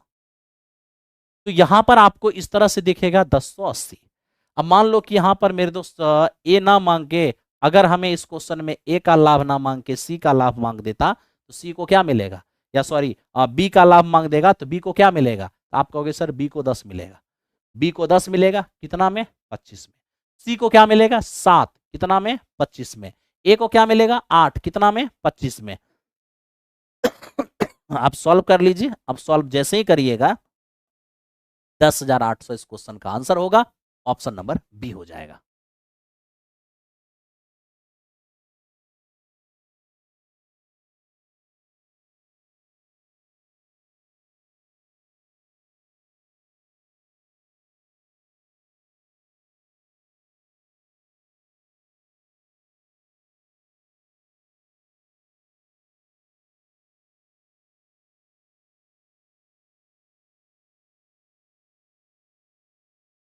अरे क्या कह रहे हो? कि आज आज लग रहा है कि आपका छेका हो गया है। अरे मतलब छेका होता है तभी आदमी ढंग से आएगा, है बताओ। देखो ये 25% कुछ बच्चे कह रहे नहीं समझ में आ रहा है क्वेश्चन का। देखो दोस्त, मेरे स्टेटमेंट ये है कि जितना हमको प्रॉफिट हुआ है ना उसका 25% हम री इन्वेस्ट कर दिए हैं, और 25% का मतलब होता है 1/4। जब 36,000 गुने 1/4 करोगे तो 9,000 ही आएगा। 9,000 फिर से बिजनेस में लगा दिया, तो 36,000 लाभ कमाया था, 9,000 बिजनेस में लगा दिया। बांटने के लिए रखा क्या? बांटने के लिए केवल और केवल रखा है 27,000। आगे बढ़ो। अब मेरे दोस्त इसको देखो, ये क्या है? अब यहां देखो, ये आपका साइन 12 डिग्री, ये आपका साइन 48 डिग्री, और इनटू साइन में 54 डिग्री। बताइए इसका क्या मान होगा? अब मेरे दोस्त क्या बेहतरीन क्वेश्चन है। साइन 12 डिग्री और इनटू मेरे दोस्त साइन 48 डिग्री, और इनटू हमारा साइन यहाँ पे 54 डिग्री है। कह रहा है इसको सॉल्व कर दीजिए। मेरे दोस्त मैंने आपको कल रूल लिखाया था, इसलिए आज मैं रूल लिखाऊंगा नहीं, बस जिसकी जरूरत है उतना लिखूंगा। Sine theta sine 60 minus theta, और मेरे दो साइन 60 प्लस थीटा बराबर 1/4 साइन 3 थीटा। ठीक है, तो आ जाओ। अब ध्यान से देखो, थीटा चाहिए, 60 में से घटा के चाहिए और 60 में जोड़ के चाहिए। तो आप देखो, अगर हम 12 को थीटा मानते हैं तो क्या मेरे दोस्त ये 60 में से, है ना, थीटा घटा के नहीं है क्या? थीटा अगर 12 को थीटा माने हैं, 12 थीटा हो गया, तो क्या 60 माइनस 12 48 नहीं हो गया? हो गया, हाँ सर। तो एक बार हमको एक बार हमको 60 में से घटा के चाहिए और एक बार 60 में जोड़ के चाहिए। लीजिए 60 में घटा के तो है ये है, लेकिन मेरे दोस्त अब 60 में जोड़ के चाहिए। तो 60 में जोड़ने का मतलब थीटा है 12, 60 माइनस 12 48 और 60 प्लस 12 72 चाहिए। और 72 वाला इसमें दिख नहीं रहा है, तो नहीं दिख रहा है तो कोई बात नहीं, आप साइन 72 से गुना कर लो और साइन 72 से भाग कर लो, ताकि साइन 72 से साइन 72 कट जाएगा, कोई फर्क नहीं पड़ेगा। तो आप कहोगे साइन 72 लाना ही क्यों है मेरे दोस्त, इस कंसेप्ट पर बैठाने के लिए। ठीक है, अब आप देख सकते हो कि ये जो आपका है ना, ये वाली चीज, ये वाली चीज और ये वाली चीज, तीनों फॉर्मूला पर बैठ गया है। Sine theta 60 minus theta 60 plus theta, क्या होगा रिजल्ट? रिजल्ट आपका हो जाएगा 1/4। तो 1/4 साइन 3 थीटा, 3 इंटू थीटा, और थीटा आपने कहा है 12 को। अब देखो ये तो आपके कंसेप्ट से आ गया, और बाकी इधर क्या है, ऊपर में एक साइन 54 बचा हुआ है, और मेरे दोस्त नीचे में ये आपका साइन 72 बचा हुआ है। मैं चाहता हूं कि आप एक छोटा सा यहाँ पे काम कर लो। तो क्या काम करना, इस साइन 54 को बदल लो। आप जैसे ही साइन 54 को बदलोगे तो बताओ 54 में क्या जोड़ोगे, 90 हो जाएगा, आप कहोगे 36। और मेरे दोस्त साइन को बदल के क्या, कॉस। तो इस तरीके से आपने देखा कि 1/4 तो हमको दिख ही गया, ये हमारा साइन 36 है, और इनटू ये मेरे दोस्त आपका कॉस 36 है, और बटे में कितना है, ये बटे में साइन 72 है। अब हमारी इच्छा ये हो रही है कि क्यों ना हम 2 से गुना 2 से भाग कर दें। आप कहोगे आपकी इच्छा ये हो क्यों रही है, क्योंकि जैसे ही आपने 2 से गुना किया ना, तो 2 sign A into cos A, sign 2a हो जाएगा, और साइन 2a का मतलब है 2 गुने 36 हो जाएगा, क्योंकि 2 sine theta into cos theta sine 2 theta का फॉर्मूला है। बाकी मेरे दोस्त नीचे 4 दूनी ये 8 तो हमारा हो ही जाएगा, और साइन 72 तो पहले से है ही। लो साइन 72 से साइन 72 कट गया, फाइनल आंसर 1/8 आ गया। तो इस क्वेश्चन का आंसर आपका 1/8 हो चुका है। जितने भी बच्चे बना लिए हैं बहुत अच्छी बात है।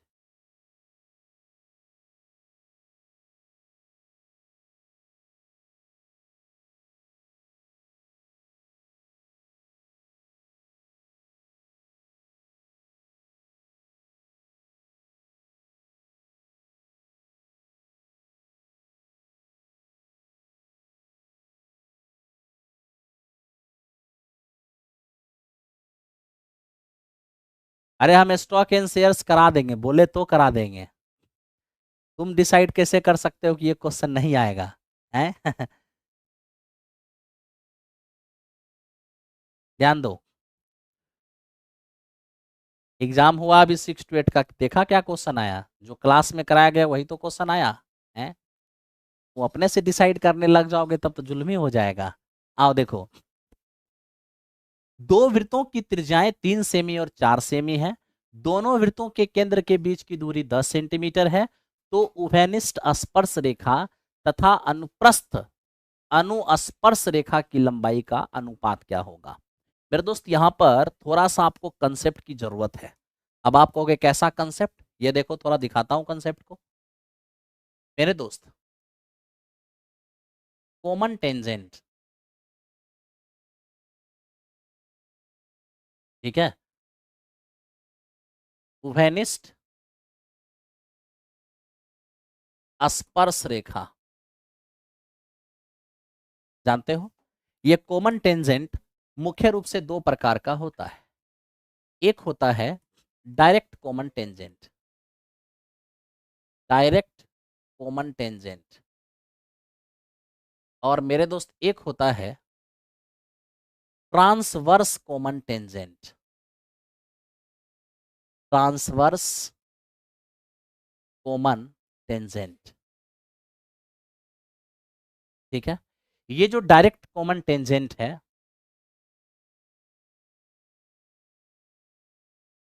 सरल उभयनिष्ठ स्पर्श रेखा,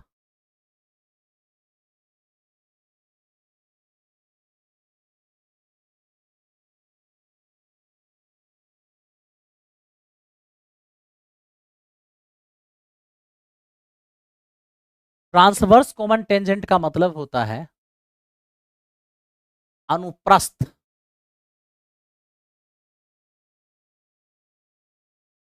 अनुस्पर्श रेखा। ठीक है। अब देखिए डायरेक्ट कॉमन टेंजेंट क्या होता है। जैसे हमारे पास दो सर्कल है, ठीक है, और मेरे दोस्त देखो एक ऐसा पॉइंट जो इस पर भी है, मतलब एक ऐसी रेखा जो दोनों ही सर्कल को टच करता हुआ जाए और वो भी सीधा सीधा चला जाए, इसी को डायरेक्ट कॉमन टेंजेंट कहते हैं। मान लीजिए कि मेरे दोस्त इसकी त्रिज्या जो है ये आपका R1 है और इसकी त्रिज्या जो है, अब R1 क्या कहिएगा इसको, मान लीजिए बड़ी आर ही कह दीजिए, और इसकी त्रिज्या जो है ये मेरे दोस्त छोटी आर है। साथ ही साथ दोनों के सेंटर के बीच का दूरी जो है वो d है। तो इस स्थिति में AB की जो लंबाई निकलेगा, इस AB की लंबाई केंद्र के बीच की दूरी का स्क्वायर और त्रिज्या के अंतर का स्क्वायर। ठीक है। लेकिन मेरे दोस्त ये जो आप देख पा रहे हो दो सर्कल, लेकिन आज यहां टच और यहां टच करने वाली एक अगर हम कॉमन टेंजेंट खींच दें, एक कॉमन टेंजेंट खींच दें, ठीक है, ये इसका सेंटर है और मेरे दोस्त ये इसका सेंटर है, दोनों के सेंटर को मिलाने वाली रेखा की लंबाई d है। ये मेरे दोस्त हमारा ये बड़ी आर है और ये मेरे दोस्त हमारा छोटी आर है। आज अगर हम इस AB की लंबाई निकालेंगे तो AB क्या होगा, केंद्र के बीच की दूरी का स्क्वायर और त्रिज्या के योगफल का स्क्वायर। ठीक है। तो ये दोनों बात आप ध्यान रखना, ये बड़े काम का चीज है।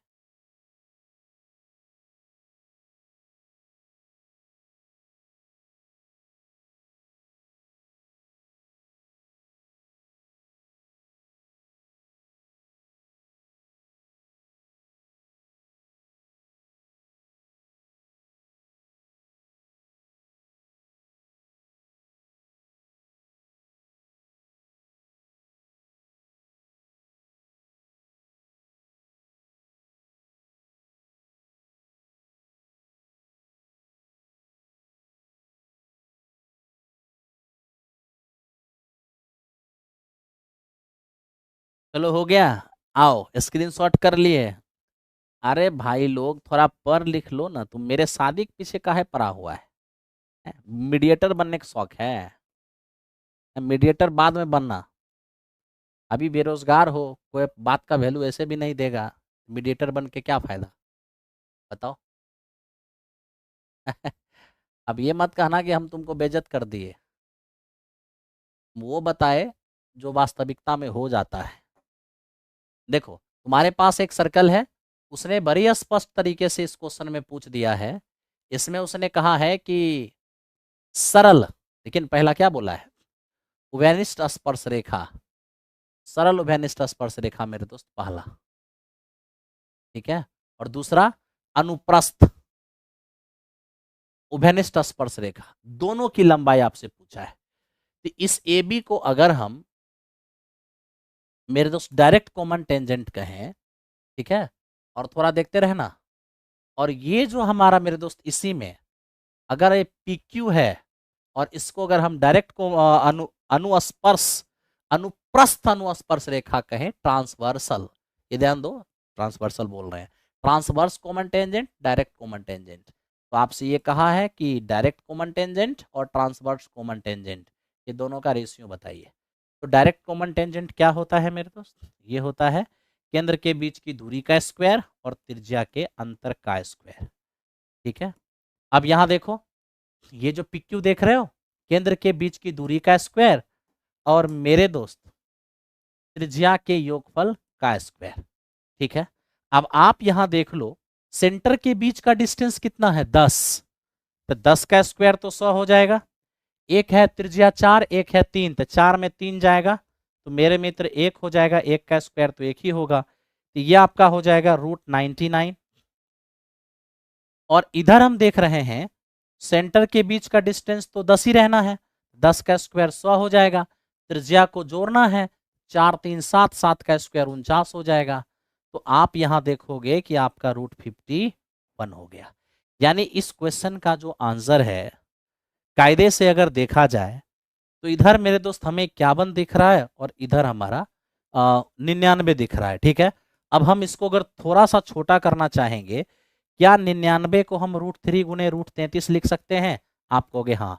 क्या हम √51 को √17 गुने √3 लिख सकते हैं? आप कहोगे हाँ। √3 से √3 चला गया, √33 अनुपात √17। ऑप्शन नंबर बी इस क्वेश्चन का आंसर हो जाएगा। मिस्टर बादल, हैप्पी रहिए दोस्त, गॉड आपको हैप्पी रखे। आइए आगे चलते हैं। विपुल मिश्रा, ठीक है, बोर्ड पीडीएफ मिल जाएगा दोस्त, आज से बोर्ड पीडीएफ भी मिल जाएगा। हाँ हिमांशु, बिल्कुल बिल्कुल मेरे दोस्त। चलिए आगे बढ़ते हैं क्वेश्चन नंबर नेक्स्ट की ओर। अब देखिए 17 नंबर क्वेश्चन क्या है। 17 नंबर क्वेश्चन मेरे दोस्त ये अर्थमेटिक का है, टाइम एंड डिस्टेंस का है। क्या बोल रहा है थोड़ा पढ़िए तो।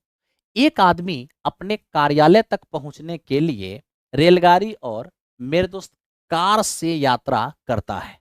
यदि वह कार द्वारा 10 किलोमीटर और शेष यात्रा रेलगाड़ी से करता है तो अपना ऑफिस टी घंटे में पहुंच जाता है।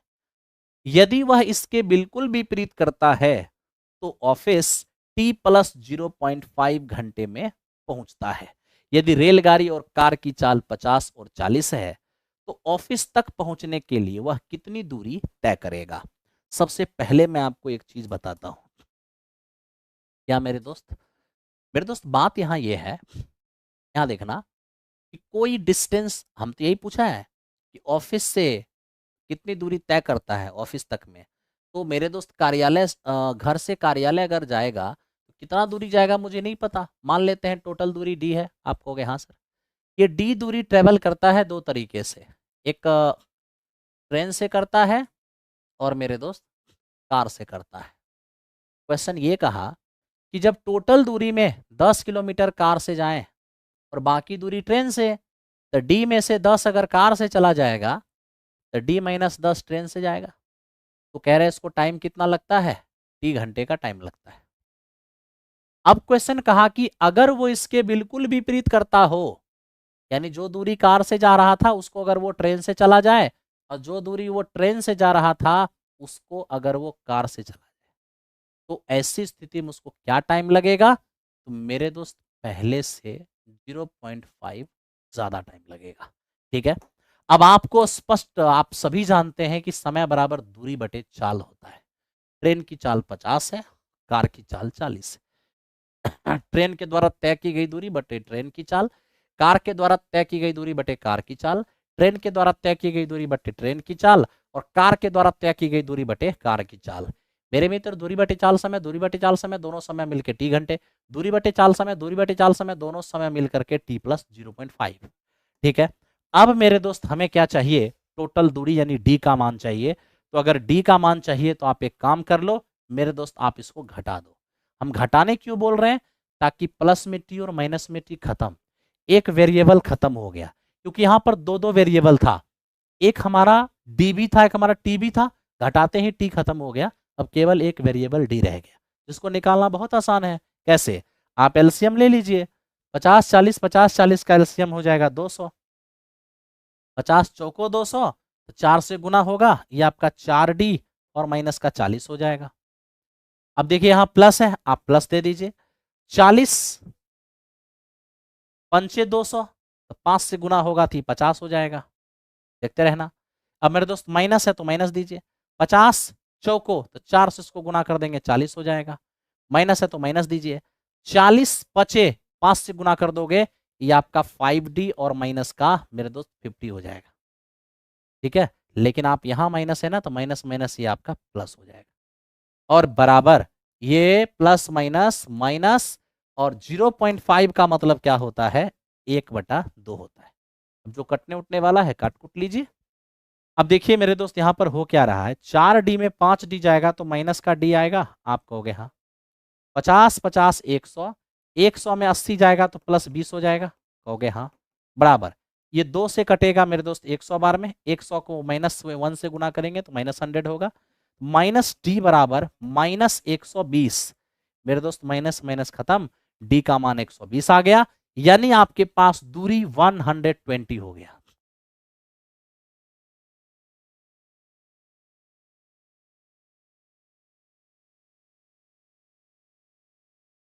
नैन्सी सिंह, आप 1 तारीख से जो कुछ भी होगा, अभी कोई सारे मेंबर अवेलेबल नहीं है, जिसके कारण मेरे दोस्त जितना हो पा रहा है उतना मैं आपके लिए कर रहा हूं।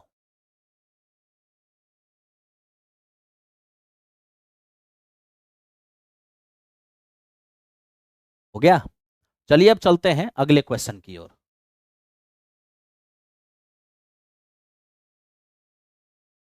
देखो दोस्त, ये आपसे क्या बोल रहा है, ये क्वेश्चन 18 नंबर है कि यदि छूट और प्रतिशत लाभ दोनों ही 20% है, इसका मतलब क्या हो गया, इसका मतलब ये हो गया कि छूट प्रतिशत भी आपका 20% है, और मेरे दोस्त लाभ प्रतिशत यानी प्रॉफिट परसेंट भी आपका 20 ही है। 20% का मतलब होता है 1/5, 20% का मतलब 1/5। अब आपको ये पता होना चाहिए कि अगर छूट है, छूट मेरे दोस्त एमपी से दिया जाता है, और अगर लाभ है तो लाभ मेरे दोस्त सीपी पर गिना जाता है। ठीक है, आज मैं अगर यहां पर सीपी, एमपी और एसपी का रेशियो लेने चला जाऊं, तो देखो थोड़ा सा क्या बनता है, ध्यान दो। 1/5 की छूट का मतलब एमपी 5 था, जिस पर एक छूट के साथ बेचा गया, तो एमआरपी 5 था, जिस पर एक छूट देकर बेचेगा तो 4 में बेचेगा। आया ना? आप कहोगे हाँ। मेरे दोस्त लाभ अगर 1/5 का है, इसका मतलब सीपी कितना, तो सीपी हो जाएगा 5, और एक के लाभ पर बेचोगे तो आपका एसपी कितना होगा, 6 हो जाएगा। तो मेरे दोस्त एमपी पर छूट देने से भी एसपी होता है, और सीपी में लाभ जोड़ने से भी एसपी होता है। अब मैं आपसे ये कहूंगा कि अगर वस्तु एक ही है और मेरे दोस्त एक ही बार बेचा गया, तो जब वस्तु को एक ही बार बेचा जाएगा तो दोनों का एसपी इक्वल होगा। क्या ये इक्वल है? नहीं, तो इक्वल कर दीजिए। तो 4 और 6 का एलसीएम 12, 12 बनाने के लिए 3 से गुना, 12 बनाने के लिए 2 से, अगर यहां 3 से तो यहां भी 3 से, यहां 2 से मल्टीप्लाई तो यहां भी 2 से मल्टीप्लाई। ठीक है, अब मेरे दोस्त क्या मांगा है, आप यूं निकाल सकते हो। हमसे कहा कि अंकित मूल्य क्रय मूल्य से कितना प्रतिशत ज्यादा है, यानी एमपी जो है वो सीपी से कितना ज्यादा है। तो मेरे दोस्त आप ही देख लो, आपका सीपी है 10, एमपी है आपका 15, तो कितना प्रतिशत ज्यादा है? आप कहोगे केवल 10 ज्यादा है, सॉरी केवल 5 ज्यादा है, किससे? 10 से। ठीक है, और प्रतिशत में बदलने से क्या आएगा, 50% हो जाएगा। ओके,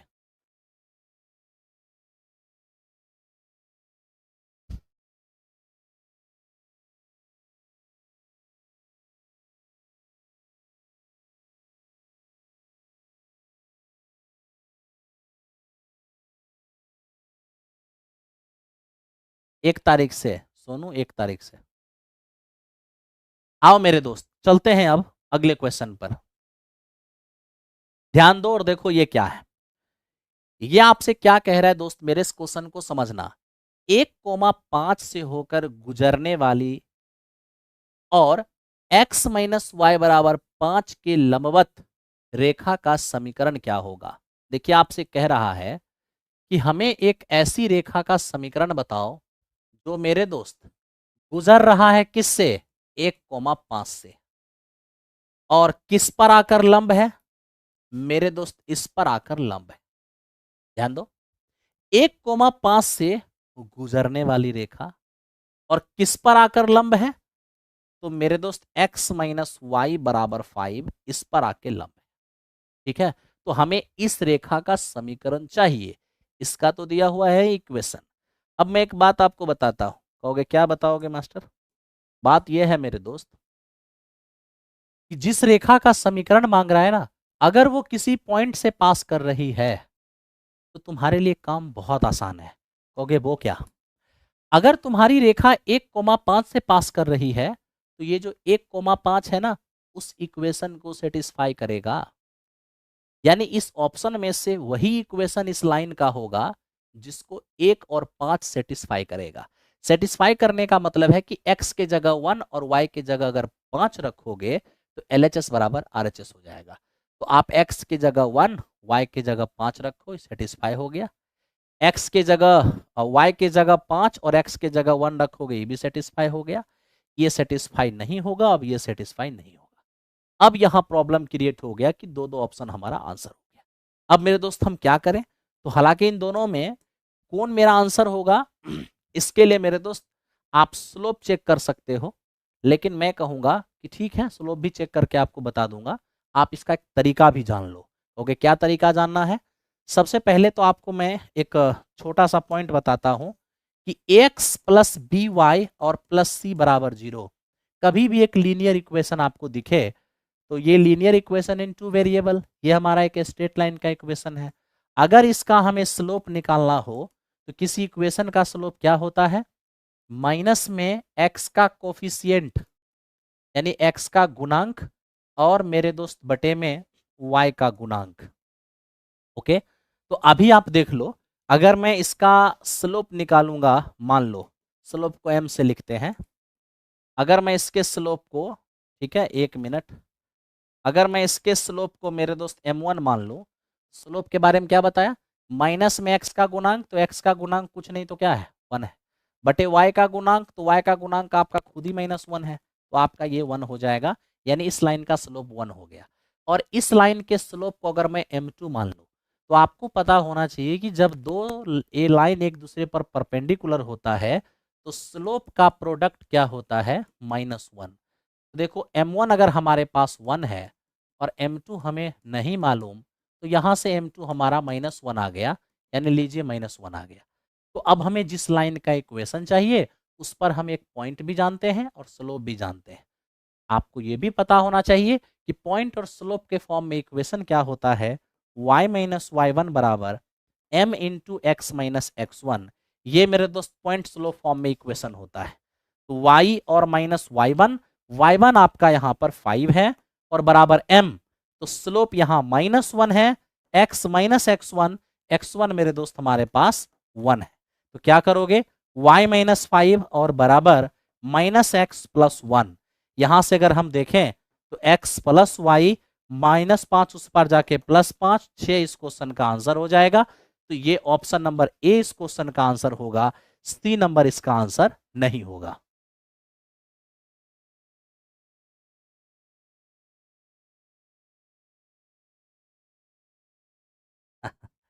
ये है, ठीक।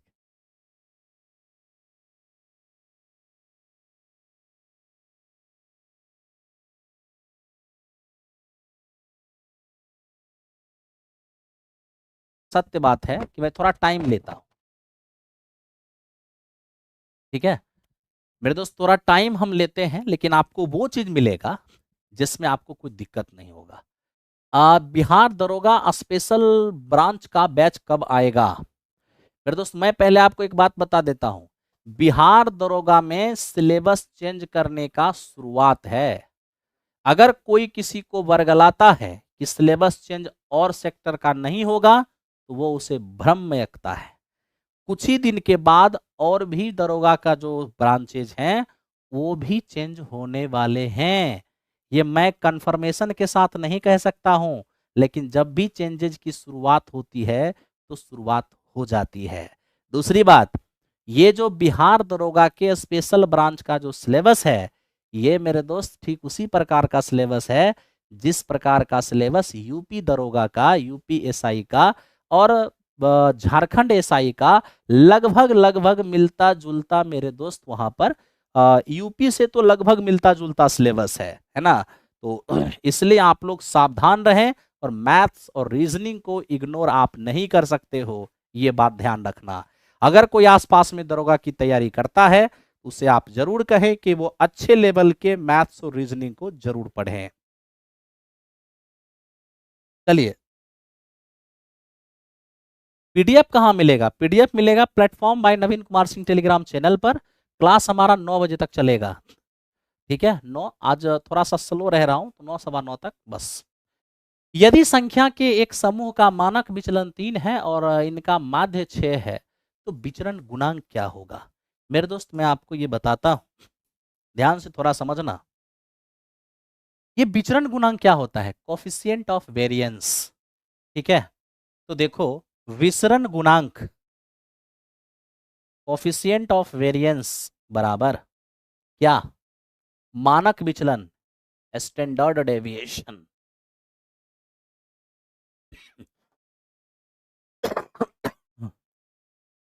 मानक विचलन बटे माध्य और इंटू 100, इसलिए इसका आंसर परसेंटेज में आता है। मानक विचलन देखो 3 है, माध्य 6 है और इंटू 100। मेरे दोस्त यहां पर 50% इस क्वेश्चन का आंसर है। हम लोग बहुत जल्द ही बिहार दरोगा के लिए भी बहुत ही भयंकर तैयारी के साथ आपके सामने आ रहे हैं, बहुत जल्द आ जाएंगे। आप इसकी सूचना अपने आसपास एस्पेरेंट को जरूर दे देंगे, है ना? क्योंकि सिंपल सा फंडा है मेरे दोस्त, मार्केट में जिसका कंसेप्ट होगा तगड़ा वही चलेगा।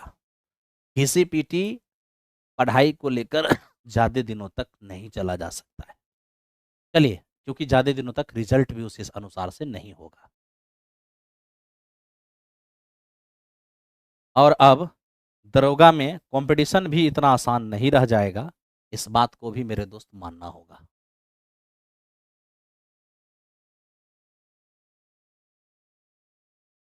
ध्यान दीजिए, अब देखिए ये आपके पास एक सवाल है मित्र मेरे, ये सवाल आपसे कह रहा है कि a की पावर x बराबर x plus Y plus Z, इसकी पावर मेरे दोस्त y है। a की पावर y बराबर x plus Y plus Z, इसकी पावर मेरे दोस्त z है। और a की पावर z बराबर x plus Y plus Z, इसकी पावर क्या मेरे दोस्त x। तो बताइए इस ऑप्शन में से कौन सा ऑप्शन सही है? ठीक है, अब देखो मेरे दोस्त इस सवाल को कैसे बनाया जाएगा। इस सवाल को अगर बनाना है तो आप बस एक सिंपल सा काम कर लीजिए। ये आप मेरे दोस्त, इससे आप इक्वेशन फर्स्ट कहिए, ये आपका इक्वेशन सेकंड है और ये आपका इक्वेशन थर्ड है। आप तीनों को मल्टीप्लाई कर दीजिए। आप जैसे तीनों को मल्टीप्लाई करेंगे ना, गुना करेंगे ना, तीनों को गुना कीजिएगा, a की पावर x गुने a की पावर y गुने a की पावर z, सबका बेस समान है तो गुना में पावर जुटेगा, यानी a की पावर हो जाएगा x plus Y plus Z. इधर भी जब आप गुना कीजिएगा, सबका बेस एक समान है, तो मेरे मित्र आप बेस को लिख दीजिए और गुना में पावर जुड़ेगा, सबके पावर को जोड़ दीजिए। अब आप देखिए दोनों तरफ पावर सेम है तो बेस भी सेम होगा, यानी मेरे दोस्त a का मान x plus Y plus Z हो जाएगा। कई बार एग्जामिनेशन में x plus Y plus Z का ही मान मांगा था, जहां पर a आंसर हो गया। लेकिन मेरे दोस्त ये अभी ताजा ताजा आपके एग्जामिनेशन में, ठीक है, किसी एग्जामिनेशन का ये पावर सर्ट्स एंड इंडिसेस के तर्ज पर पूछा हुआ ये क्वेश्चन है। अलजेब्रा के तर्ज पर जब पूछा था तो मेरे दोस्त ये पूछा था x plus Y plus Z का मान क्या होगा, तो ए आंसर हुआ था। लेकिन जब ये घातांक और करनी के सेंस पर पूछेगा तो ऑप्शन ऐसा बनाएगा। तो देखो हम यहाँ पर कर क्या सकते हैं, मैं आपको एक चीज दिखाता हूँ। आपको क्या दिखाओगे? देखो a की पावर x है ना मेरे दोस्त, कहोगे हाँ सर। आप इसके जगह पर इसका मान क्या रख सकते हो? a रख सकते हो, और बराबर क्या है? y। बराबर मेरे दोस्त पावर में y है तो y रहने दीजिए। फिर देखो a की पावर y को आप एज इट इज रहने दो, बराबर इसके जगह पर आप a रख दो, a रख दिया, और पावर में z है तो मेरे मित्र z हो गया। अब यहां ध्यान से देखना, दोनों तरफ बेस इक्वल है तो पावर क्या होगा? इक्वल, यानी ये x बराबर क्या हो जाएगा हमारा? y। यहां भी बेस इक्वल है तो पावर इक्वल, तो मेरे दोस्त पावर इक्वल करोगे तो y बराबर क्या होगा? z। अब आप खुद देखो कि x y के बराबर है और y z के बराबर है, तो मेरे दोस्त y x के भी बराबर है, y z के भी बराबर है, इसका मतलब तीनों बराबर है। हाँ, तो मेरे दोस्त यहाँ से x बराबर y बराबर z तीनों बराबर हो गया। जब तीनों बराबर हो गया तो हम y के जगह भी x लिख सकते हैं, z के जगह भी x लिख सकते हैं, बराबर ये हमारा a हो जाएगा। 3x का मान a हो गया तो x का मान हो जाएगा a/3। अब लो x का मान a/3, तीनों ही बराबर है, जो x का मान होगा वही मेरे दोस्त y का भी मान होगा, वही z का भी मान होगा, यानी इस क्वेश्चन का आंसर ऑप्शन नंबर बी हो जाएगा।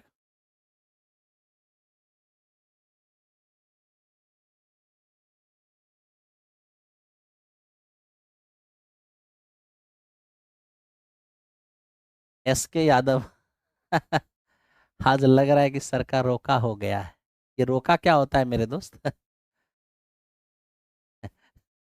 चल चलिए चलते हैं अगले क्वेश्चन की ओर। ठीक है, ये हमारा 21 है। अब 22 की ओर चलते हैं। 22 नंबर क्वेश्चन, आप इसको देखिए। मेरे दोस्त आपसे कह रहे हैं कि 433 गुने 456 गुने 4 3 और n का यूनिट डिजिट n+2 है, तो n का मान क्या होगा। सबसे पहले तो मैं आपको ये बता दूं, अगर यूनिट डिजिट चाहिए तो यूनिट को रहने दो और बाकी को हटा दो। अगर यूनिट डिजिट चाहिए तो यूनिट को रहने दो, बाकी को हटा दो। यानी इकाई अंक रहने दो और बाकी को हटा दो, क्योंकि बाकी की कोई जरूरत नहीं है।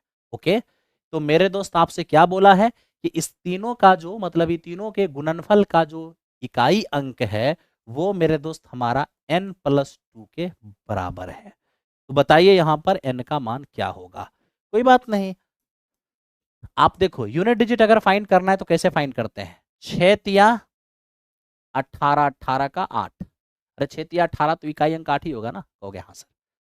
अब आप यहां देखो n के जगह पर, अगर आप n के जगह पर 1 रखते हो तो आपको यहां भी n के जगह पर 1 रखना होगा। क्या हो जाएगा, 3 हो जाएगा। तो थोड़ा देख लो क्या यहाँ पर 3 होता है। 8 गुने 1 8 हो जाता है। तो मेरे दोस्त यहाँ यूनिट डिजिट 8 दिख रहा है, जबकि हमारा 8 हुआ ही नहीं। क्वेश्चन यही ना कहा है, इन तीनों को गुना करें तो ये इकाई ये इकाई अंक होना चाहिए। एन का मान क्या होगा, एन का मान जब 1 रखे हैं तो यूनिट डिजिट इधर से 8 आया है, तो यहाँ भी 8 होना चाहिए, लेकिन यहाँ तो 8 हुआ नहीं, 3 हो गया। इसका मतलब ये सही नहीं है। अब मेरे दोस्त अगर हम मान लो कि 6 रखते हैं, सिंपल सी बात, तो आप क्या कहोगे। तो आप कहोगे सर अगर आप 6 रखते हो तो n के जगह अगर आप 6 रखोगे ना, यहाँ ध्यान दो, n के जगह 6 रखोगे, 3 6 18 8 हो गया, और 8 6 48 यहाँ भी 8 हो गया। तनिक मेरे दोस्त यहाँ भी आप रख के देख लो, n के जगह जैसे ही 6 रखोगे तो 6 2 8 बिल्कुल 8 हो जाएगा। यानी जो यूनिट डिजिट तुम्हारा आया है वही तो मेरे दोस्त दिख रहा है। यानी इस क्वेश्चन में n का मान क्या हो जाएगा, 6 हो जाएगा। n का मान 6 रखोगे तो यूनिट डिजिट n+2 के बराबर हो जाएगा। ठीक है, आओ मेरे दोस्त अब चलते हैं 23 नंबर की ओर। अब देखो ये 23 नंबर क्या है हमारा, कोसेक 39 बराबर x है। 1/कोसेक² 51 plus sine square 39 ten square 51 और बाई 1/साइन स्क्वायर 51 इंटू सेक² 39। सबसे पहले 1/कोसेक², मेरे मित्र ये होता है हमारा साइन स्क्वायर 51 हो गया, है ना। ध्यान दो, एकदम अच्छे से ध्यान देना है। 1/कोसेक² 51 ये हो जाएगा मेरे दोस्त sine square 51 plus sine square 39 तो पहले से है, इसमें तो कोई दिक्कत नहीं है। ठीक, टेन स्क्वायर मेरे दोस्त 51 को आप ऐसे ही रहने दीजिए, और बाकी थोड़ा सा आप ध्यान दीजिए 1/साइन स्क्वायर 51 को एज इट इज रहने दीजिए, और मेरे दोस्त इंटू सेक 39 को बदल दीजिए। 39 में क्या जोड़ेंगे 90, तो मेरे दोस्त 51, और सेक बदल के क्या होगा, कॉसेक हो जाएगा। स्क्वायर है तो स्क्वायर दे दीजिए। अब आप खुद बता दीजिए हमको, sine square plus sine square एक होता है जब एंगल का योगफल 90 होता है, तो मेरे मित्र एक हो जाएगा, कल भी बताए। प्लस ये हमारे पास tan square 51 as it is है, 1/साइन इंटू ध्यान दो साइन 15 है क्या, नहीं नहीं यहाँ भी 51 है, यहाँ भी 51 है, यहाँ भी हमारा 51 ही है। देखो ना साइन स्क्वायर 51, 80 को 39 को बदले हैं तो कॉसेक 51 हो गया है। तो साइन इंटू कॉसेक मेरे दोस्त 1 होता है, तो ये हमारा 1/1 हो गया। अब 1 से 1 हमारा खत्म हो चुका है, ये बचा है टेन स्क्वायर 51। लेकिन हमारा गिवन वैल्यू है 39 डिग्री में, इसको चेंज करना होगा। तो बोलिए 51 में क्या जोड़ेंगे 90, 39, और टेन बदल के क्या होगा, कॉट हो जाएगा, स्क्वायर है तो स्क्वायर। कॉट स्क्वायर बराबर क्या होगा, रूट के अंदर कॉसेक स्क्वायर और -1। तब तो मेरे दोस्त यहाँ पर ध्यान दो, एकदम थोड़ा सा बात को समझना है। तो थोड़ा सा क्या समझोगे, अरे कॉट स्क्वायर है, स्क्वायर नहीं रहेगा तब ना रूट होगा। कॉट स्क्वायर है तो सीधा हो जाएगा कॉसेक स्क्वायर और -1। तो कॉसेक 39 का मान x है तो x स्क्वायर हो जाएगा -1, यानी इस क्वेश्चन का आंसर हमारा सी हो जाएगा। ठीक है, आप अयोध्या से हैं। मेरे दोस्त आपका स्वागत करता हूं बिहार की धरती से। सेक कॉस कैसे हो गया? अरे मेरे दोस्त ये कॉस नहीं है, ये कॉसेक है। कॉसेक स्क्वायर है तो स्क्वायर। 39 में क्या जोड़ेंगे? 90, 51। असेक बदल के कॉसेक, स्क्वायर है तो स्क्वायर।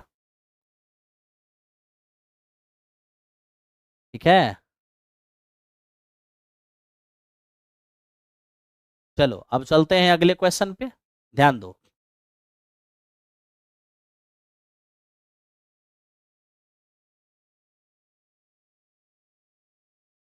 अब मेरे दोस्त इसको देखो, ये क्या है अपना साइन बाय 1 + कॉस और +1/कॉस बाय साइन। अच्छा, ये मेरे दोस्त रिपीट कर गया है। Sine theta by 1 + cos theta और +1 + cos theta by sine theta, और बराबर मेरे दोस्त ये 4/√3 है। क्या कह रहा है यहाँ पर? यम से कहा कि थीटा का मान 0 से बड़ा और 90 से छोटा। तो मेरे दोस्त ये 45, 60 या 30 इन्हीं में से कोई होगा। क्योंकि हमको नीचे में √3 दिखाना है आरएचएस में, तो उसके लिए मेरे दोस्त 60 रखेंगे। तो साइन 60 √3/2, नीचे में √3 रहने की संभावना बनेगी। यानी कि यहाँ पे 60 डिग्री रख करके आप सेटिस्फाई कर लेना। 60 डिग्री रखने से ये एलएचएस बराबर आरएचएस हो जाएगा, और जिस डिग्री से एलएचएस बराबर आरएचएस हो जाएगा वही डिग्री क्वेश्चन पार्ट में रख देना। तो मेरे दोस्त क्वेश्चन पार्ट हमारा क्या है? ये एक्चुअल में टेन थीटा और प्लस में सेक थीटा की पावर -1 है मेरे दोस्त। ठीक है, -1 का मतलब क्या होता है? 1, और बाई 60 डिग्री ना है, 60 डिग्री रखोगे तो ये हमारा √3 हो जाएगा, और ये मेरे दोस्त हमारा 2 हो जाएगा। यानी फाइनली 1/2 + √3, रेशनलाइज करने से आएगा 2 - √3। तो इस क्वेश्चन का आंसर हमारा हो जाएगा 2 - √3।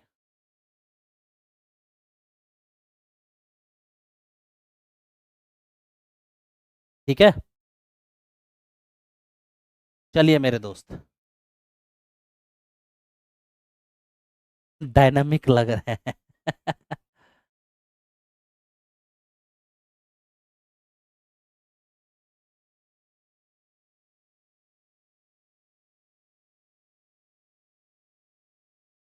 अच्छा ठीक है शिवा, हम देख लेंगे। स्टॉक एंड शेयर्स का क्लास 1 से 2 दिन के अंदर आ जाएगा। सभी टाइपिंग मेंबर को आने दीजिए, अभी टाइपिंग वूपिंग करने वाले कोई नहीं है। 1-2 दिन के अंदर मेरे दोस्त आ जाएगा, ठीक है। अब देखिए यहाँ पर क्या कह रहा है कि 8x + 3y बराबर 24, 2x + 8 बराबर y, और x एक्सिस के द्वारा निर्मित त्रिभुज का क्षेत्रफल क्या होगा, ये बताइए। थोड़ा खांसी हो गया है मेरे दोस्त, बीच में बहुत दिनों के बाद, 4-5 सालों के बाद मैं एक अति महत्वपूर्ण काम से 2 दिनों के लिए बाहर गया था। ठीक है, चलो, तो यहाँ पर मेरे दोस्त सबसे पहले त्रिभुज बनाना होगा। तो हम देख रहे हैं, ये एक हमारा ये है, एक हमारा ये, और एक हमारा एक्स एक्सिस है। कैसे ट्रायंगल बनाएंगे? तो सबसे पहले ये 8x प्लस का 3y और मेरे दोस्त बराबर 24, और ये हमें क्या दिख रहा है? 2x। अगर मैं y को इधर ले आऊं तो -y और बराबर -8 हो जाएगा। आप इसे सबसे पहले इंटरसेप्ट फॉर्म में लाइए, यानी आप 24 से डिवाइड करिए। अगर आप 24 से डिवाइड करते हैं, x/3 हो जाता है। ठीक है, x/3 और +y/8 और बराबर 1, और इधर मेरे दोस्त -8 से आप भाग दीजिए, तो ये आपका क्या हो जाएगा? x/-4, और मेरे दोस्त ये y/8 और बराबर कितने? 1। अब इसे जल्दी से आप आलेख पर दिखा दीजिए। देखिए, ये आपका y एक्सिस है, और ये मेरे दोस्त आपका x एक्सिस है। x का पॉजिटिव डायरेक्शन है, ये x का नेगेटिव डायरेक्शन है, ये y का पॉजिटिव है और y का नेगेटिव है। ठीक है, अब आप मेरे दोस्त इसको ध्यान से थोड़ा देखिए। x को 3 पर, y को 8 पर। x को ये 3 पर कट करेगा और y को 8 पर कट करेगा। इसका मतलब है कि ये लाइन कुछ इस तरह से गुजरेगा। x को -4 पर, y को 8 पर। x को -4 पर यानी कि नेगेटिव डायरेक्शन, और y को मेरे दोस्त 8 पर कट करेगा। y तो 8 यहीं पर है, यहीं से गुजरेगा। तो एक लाइन मेरे दोस्त हमारा यहां से गुजर गया, एक यहां से गुजर गया, 2 लाइन तो हो गया। और तीसरा बोला है एक्स एक्सिस, तो देखिए तीसरा तो हमारा एक्स एक्सिस है और एक्स एक्सिस तो यही हमारा हो गया, कहोगे हाँ, तब तो यही त्रिभुज हो गया मेरा है। अब यही त्रिभुज अगर हो गया तब तो पूरा बेस हमारा क्या हो जाएगा, 4 और 3 7 हो जाएगा। और मेरे दोस्त हाइट का काम कौन करेगा, 8 काम करेगा, बस त्रिभुज का एरिया हो जाएगा 1/2, बेस हमारा 7 है और हाइट हमारा 8 है, तो हमारा आंसर कितना हो जाएगा 28। Question number, option number A इस क्वेश्चन का आंसर हो जाएगा।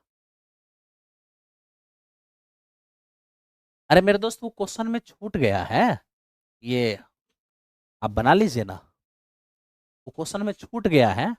ये मेरे दोस्त तो यहाँ पर माइनस पावर में -1 था, ये क्वेश्चन में था। अगर नहीं होगा क्वेश्चन में तो हमारा आंसर ये हो जाएगा, ऑप्शन नंबर सी हो जाएगा, यही सोचना है। ठीक है, चलो तो मेरे दोस्त 24 नंबर, ये हमारा 25 नंबर था, 25 नंबर हमने कर दिया है। पूजा जी नहीं समझ में आया होगा, दोबारा से इसको देखना, ठीक है। चलो क्योंकि बताऊंगा तो फिर मैं वही बताऊंगा ना। देखो दोस्त, ये क्या है, 45/53 बराबर 1/a+1/b+1/c-2/5। अगर ए बी और सी पॉजिटिव इंटीजर्स हैं, ठीक है, यानी माइनस में नहीं होगा, जीरो भी किसी का मान नहीं होगा। अच्छा, तो बताइए इसका वैल्यू क्या होगा। जानते हो मेरे दोस्त, इस प्रकार का जब सवाल आता है ना, और यदि 1 1 1 1 अगर दिख जाए तब तो ये HCF मेथड से बन जाता है बहुत आसानी से। लेकिन अगर ये 1 1 1 फिर आके नीचे 2 हो जाए, कुछ इस तरह से मेरे दोस्त चेंजेस हो जाएंगे, तो फिर आपको इसे बेसिक रूल से बनाना ज्यादा सुरक्षित रहेगा और सही माना जाएगा। ओके, अब आपको क्या करना है, इसको उठा लेना है, यानी ये जो हमारा 45/53 है ना, इसको उठा लेना है और इसको उस प्रकार तोड़ देना है जैसे RHS में दिख रहा है। सबसे पहले ऊपर में 1 चाहिए, देखो हम 1 कैसे बनाते हैं मेरे दोस्त, 45/53 को हम 1/53/45 लिख सकते हैं, इसमें कोई शक नहीं। फिर से 45 ऊपर चला जाएगा। अब ये देखो 1/45 से 53 में भाग देंगे एक बार में लगेगा, और +8 और बाई कितने हो जाएंगे 45। अरे 45 से कम 45, 8 रिमाइंडर बचेगा ना, आप कहोगे हाँ, उसको तो ऐसे लिख ही सकते हैं।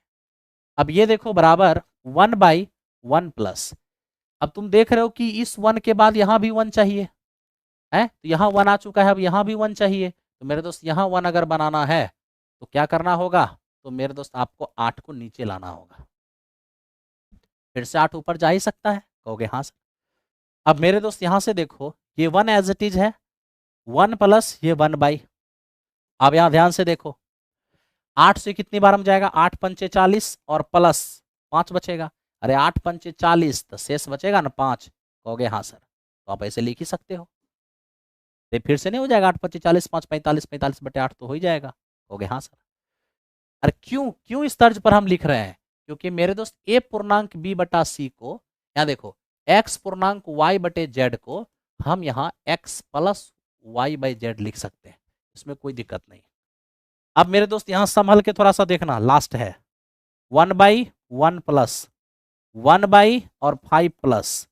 पहले तो आप मेरे दोस्त यहाँ ये देख लो, थोड़ा सा संभल करके एक स्टेप और यहीं पर लिख देते हैं ताकि जगह बचे। 1/1 प्लस 1/5 प्लस क्या चाहिए, 1 1 और यहाँ भी 1 चाहिए, तो देखो यहाँ पर 1 1 हो गया, तो यहाँ भी 1 चाहिए, क्या करोगे 5/8 को, अगर यहाँ 1 चाहिए तो 1/8/5 कर लो, आप कहोगे हाँ सर, बिल्कुल हो जाएगा। अब देखो लास्ट स्टेप लिख रहे हैं, लास्ट स्टेप 1/1 प्लस 1/5 प्लस 1/ और अब संभल जाओ, लास्ट स्टेप देखो कैसा है, C-2/5। तो अगर मेरे दोस्त माइनस में 2/5 चाहिए तो माइनस में 2/5 तो पहले लिख दो। और अब सोचो कि यहां पर हम ऐसा क्या लिखें ताकि इसको घटाने से हमारा 8/5 आ जाए। तो 5 दूनी 10 में से 2 गया 8, यानी कि यहाँ पर 2 लिखना होगा, ताकि 5 दूनी 10 और 10 में 2 जाएगा तो 8, 8/5 हो जाएगा, क्योंकि यहाँ पर 8/5 ही आया था। तो मेरे दोस्त हमें 2/5 चाहिए था और हमने यहाँ पर 2/5 दिखा दिया है ना। तो बस जैसा हमारा RHS है वैसा ही हमारा यहाँ पर ब्रेक हो चुका है। तो देखो यहाँ पर A है, यहाँ पर B है, यहाँ पर C है, तो ये भी हमारा हो जाएगा ए, ये भी हमारा हो जाएगा बी, और ये हमारा हो जाएगा सी। यानी ए का मान 1, बी का मान 5, सी का मान 2। तो ए का मान हमारा 1 हो गया, बी का मान हमारा 5 हो गया, और सी का मान हमारा 2 हो गया। फाइनली सॉल्व करेंगे, 4 माइनस 5 और प्लस में 6, आंसर कितने आ जाएंगे? 5। तो इस क्वेश्चन का आंसर हमारा 5 हो जाएगा। जितने भी लोग 5 लेके आए हैं, बहुत अच्छा है।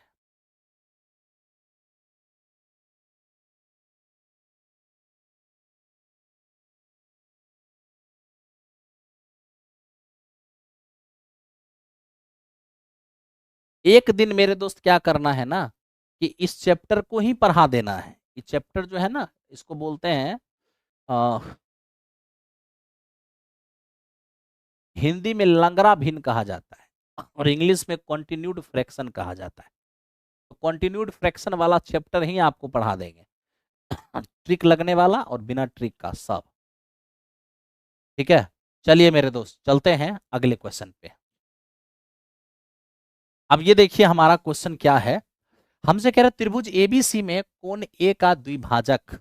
ये देखो हमारे पास एक ट्रायंगल है एबीसी, ठीक है, और एबीसी ट्रायंगल में एक बात कहा है कि ए का बाइसेक्टर, ए का बाइसेक्टर बीसी से डी पर मिलता है। ठीक है, साथ ही साथ ए बी का मान 12 दिया है और ए सी का मान हमारा 15 दिया है। बीसी बराबर 18, पूरा का पूरा बीसी हमारा 18 दिया हुआ है।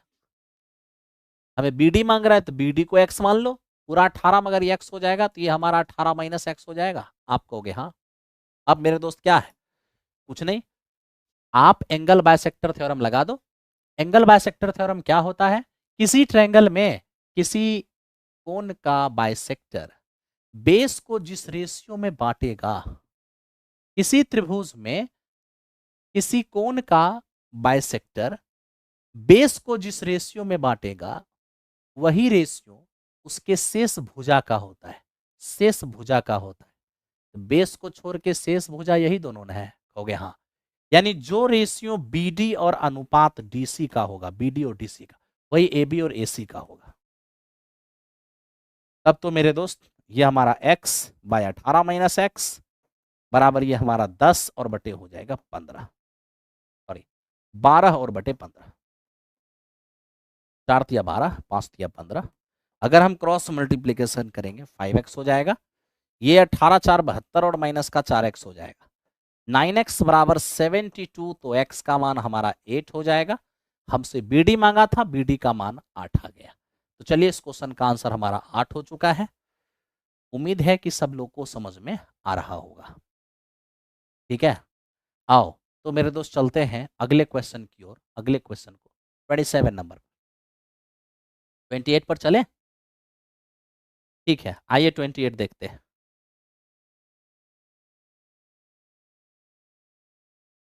अब देखिए 28 हमारा क्या है मेरे दोस्त। 28 हमसे कह रहा है कि एक बेईमान व्यापारी, एक बेईमान व्यापारी क्रय मूल्य पर 12.5% की हानि पर बेचता है। एक बेईमान व्यापारी है जो 12.5% की हानि पर बेचता है। अच्छी बात है, 12.5% की हानि पर जरूर बेचता है, लेकिन 36 ग्राम के बजाय 28 ग्राम वजन का प्रयोग करता है।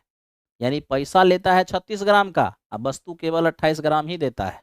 अब देखो मेरे दोस्त कितना चालाकू व्यापार है, यहां पर वो अपना लॉस दिखा दिया, जैसे ही लॉस दिखाया होगा ग्राहक खुश हो गया होगा, लेकिन आगे क्या हो गया, डंडी मार लिया, पैसा ले लिया 36 ग्राम का, अब वस्तु दे दिया 28 ग्राम। अब कह रहा है बताओ इसमें कितने का लाभ या हानि हो जाएगा। देखते हैं क्या होता है। आप डायरेक्ट मेरे दोस्त सीपी और एसपी का रेशियो ले लो। ठीक है, 12.5% के लॉस का मतलब है 1/8 का लॉस, और लॉस किस पर होता है, तो मेरे दोस्त सीपी पर होता है। 1/8 के लॉस का मतलब है कि 8 में कोई वस्तु खरीदा गया और 1 के लॉस पर बेचा जाएगा, तो मेरे दोस्त कंफर्म है कि उसे 7 में बेचा जाएगा। क्या कोई समस्या है? नहीं। फिर हमें कह रहा है 36 ग्राम के बदले 28 ग्राम हम तौल दे रहे हैं, इसका क्या मतलब है, इसका मतलब ये हुआ कि पैसा ले रहा है 36 ग्राम का, लेकिन वस्तु दे कितना रहा है, 28 ग्राम का। जो आप ग्राहक को दीजिएगा वो सीपी है, और ग्राहक से जो लीजिएगा वो एसपी होता है। आइए मेरे दोस्त इसको सॉल्व कर लीजिए। जैसे सॉल्व कीजिएगा, ये 4 बार में और इससे ये 9 बार में, फाइनली ये 8 और यहाँ पे 9 दिखेगा। अब आप ही बताइए, सीपी 8 और एसपी 9 दिख रहा है, तो मेरे दोस्त प्रॉफिट कितने का, 1 का। कितना सीपी पर, 8 की सीपी पर इंटू 100, ये आपका कितना हो गया, 12.5%। तो 12.5% इस क्वेश्चन का आंसर हो गया है। 12.5% की प्रॉफिट हो गई।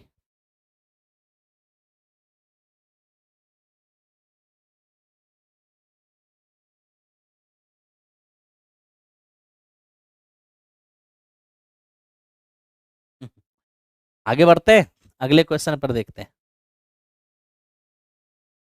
अब मेरे दोस्त इसको देखो, ये हमसे क्या कह रहा है, ये रेस का सवाल है। ये हमसे कह रहा है कि 1500 मीटर की दौड़ में अनिल ने वकुल को 150 मीटर से हराया है, और उसी दौर में वकुल ने चार्ल्स को 75 मीटर से हराया है। अब कह रहा है कि अनिल चार्ल्स को कितने दूरी से हराएगा, थोड़ा ये बताइए। तो मेरे दोस्त आपको घबराना नहीं है, अनिल है, वकुल है, और मेरे दोस्त चार्ल्स है।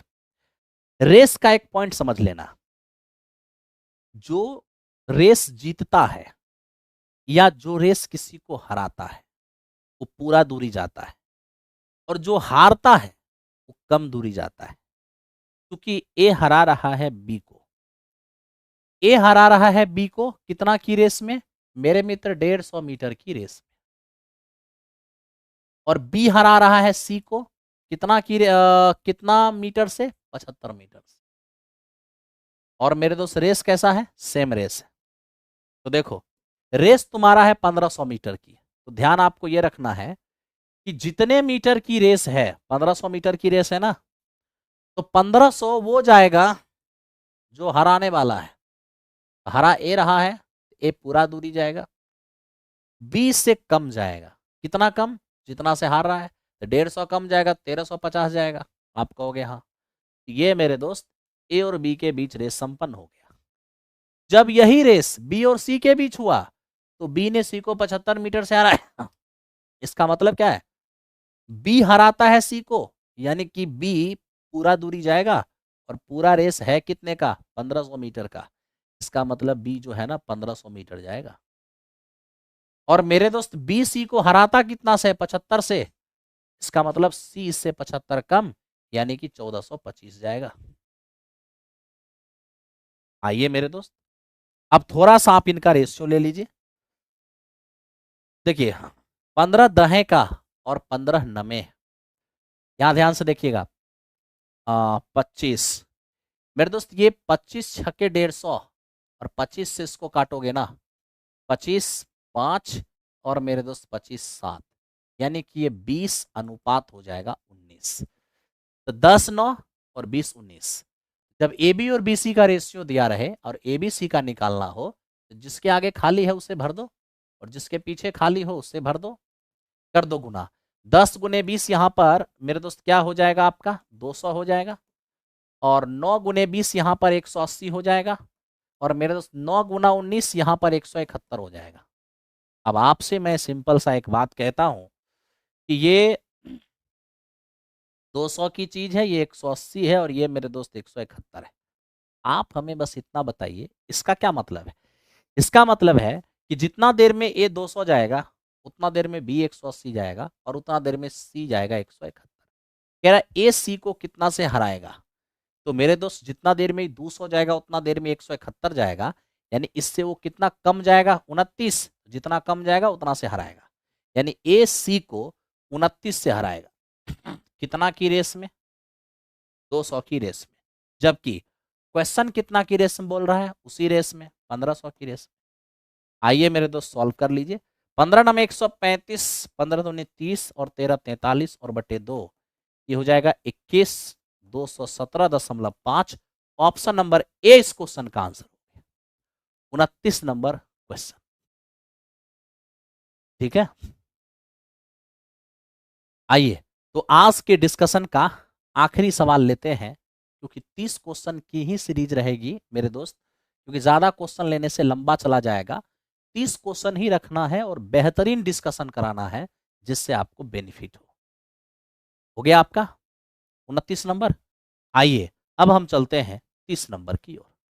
और देखिए 30 नंबर ये लास्ट क्वेश्चन है, समझिए एलसीएम एचसीएफ का सवाल है।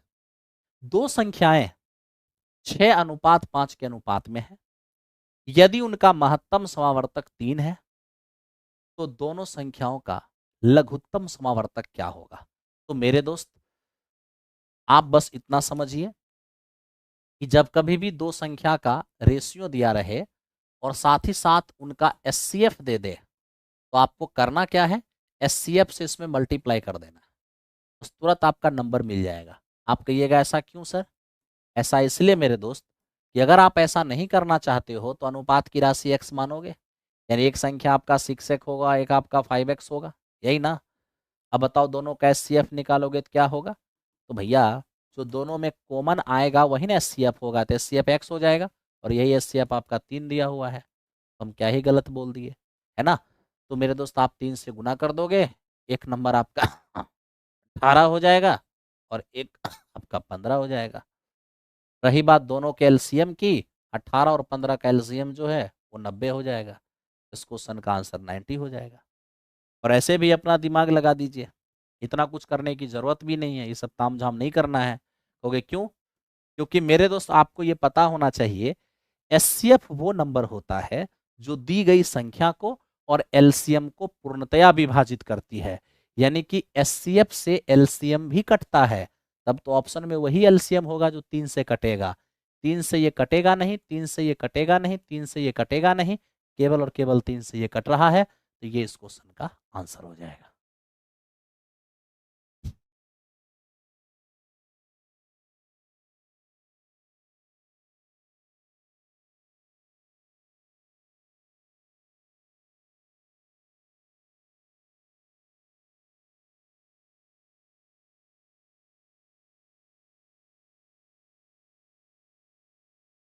हो गया? चलो ध्यान दो।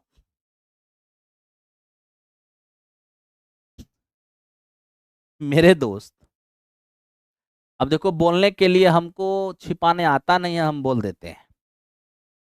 अगर ये चेक हो जाए कि किसके यहाँ से कितना रिजल्ट हुआ है तो दूध का दूध और पानी का पानी हो जाएगा, ठीक है। और रही बात प्लेटफॉर्म बाय नवीन कुमार सिंह की, तो मेरे दोस्त प्रूफ के साथ टेलीग्राम पर अवेलेबल है, ठीक है, जा करके देख लो। ओके, हम लोग फेंकते नहीं हैं, काम करते हैं। ओके, हम लोग के चैनल को टारगेट किया जाता है। चैनल खोलो एडवर्टीजमेंट दिखाएगा, है ना, चैनल खोलो एडवर्टीजमेंट किसी और का। तो ये सब ओछी हरकत हम लोग नहीं करते हैं, हम लोग काम करते हैं।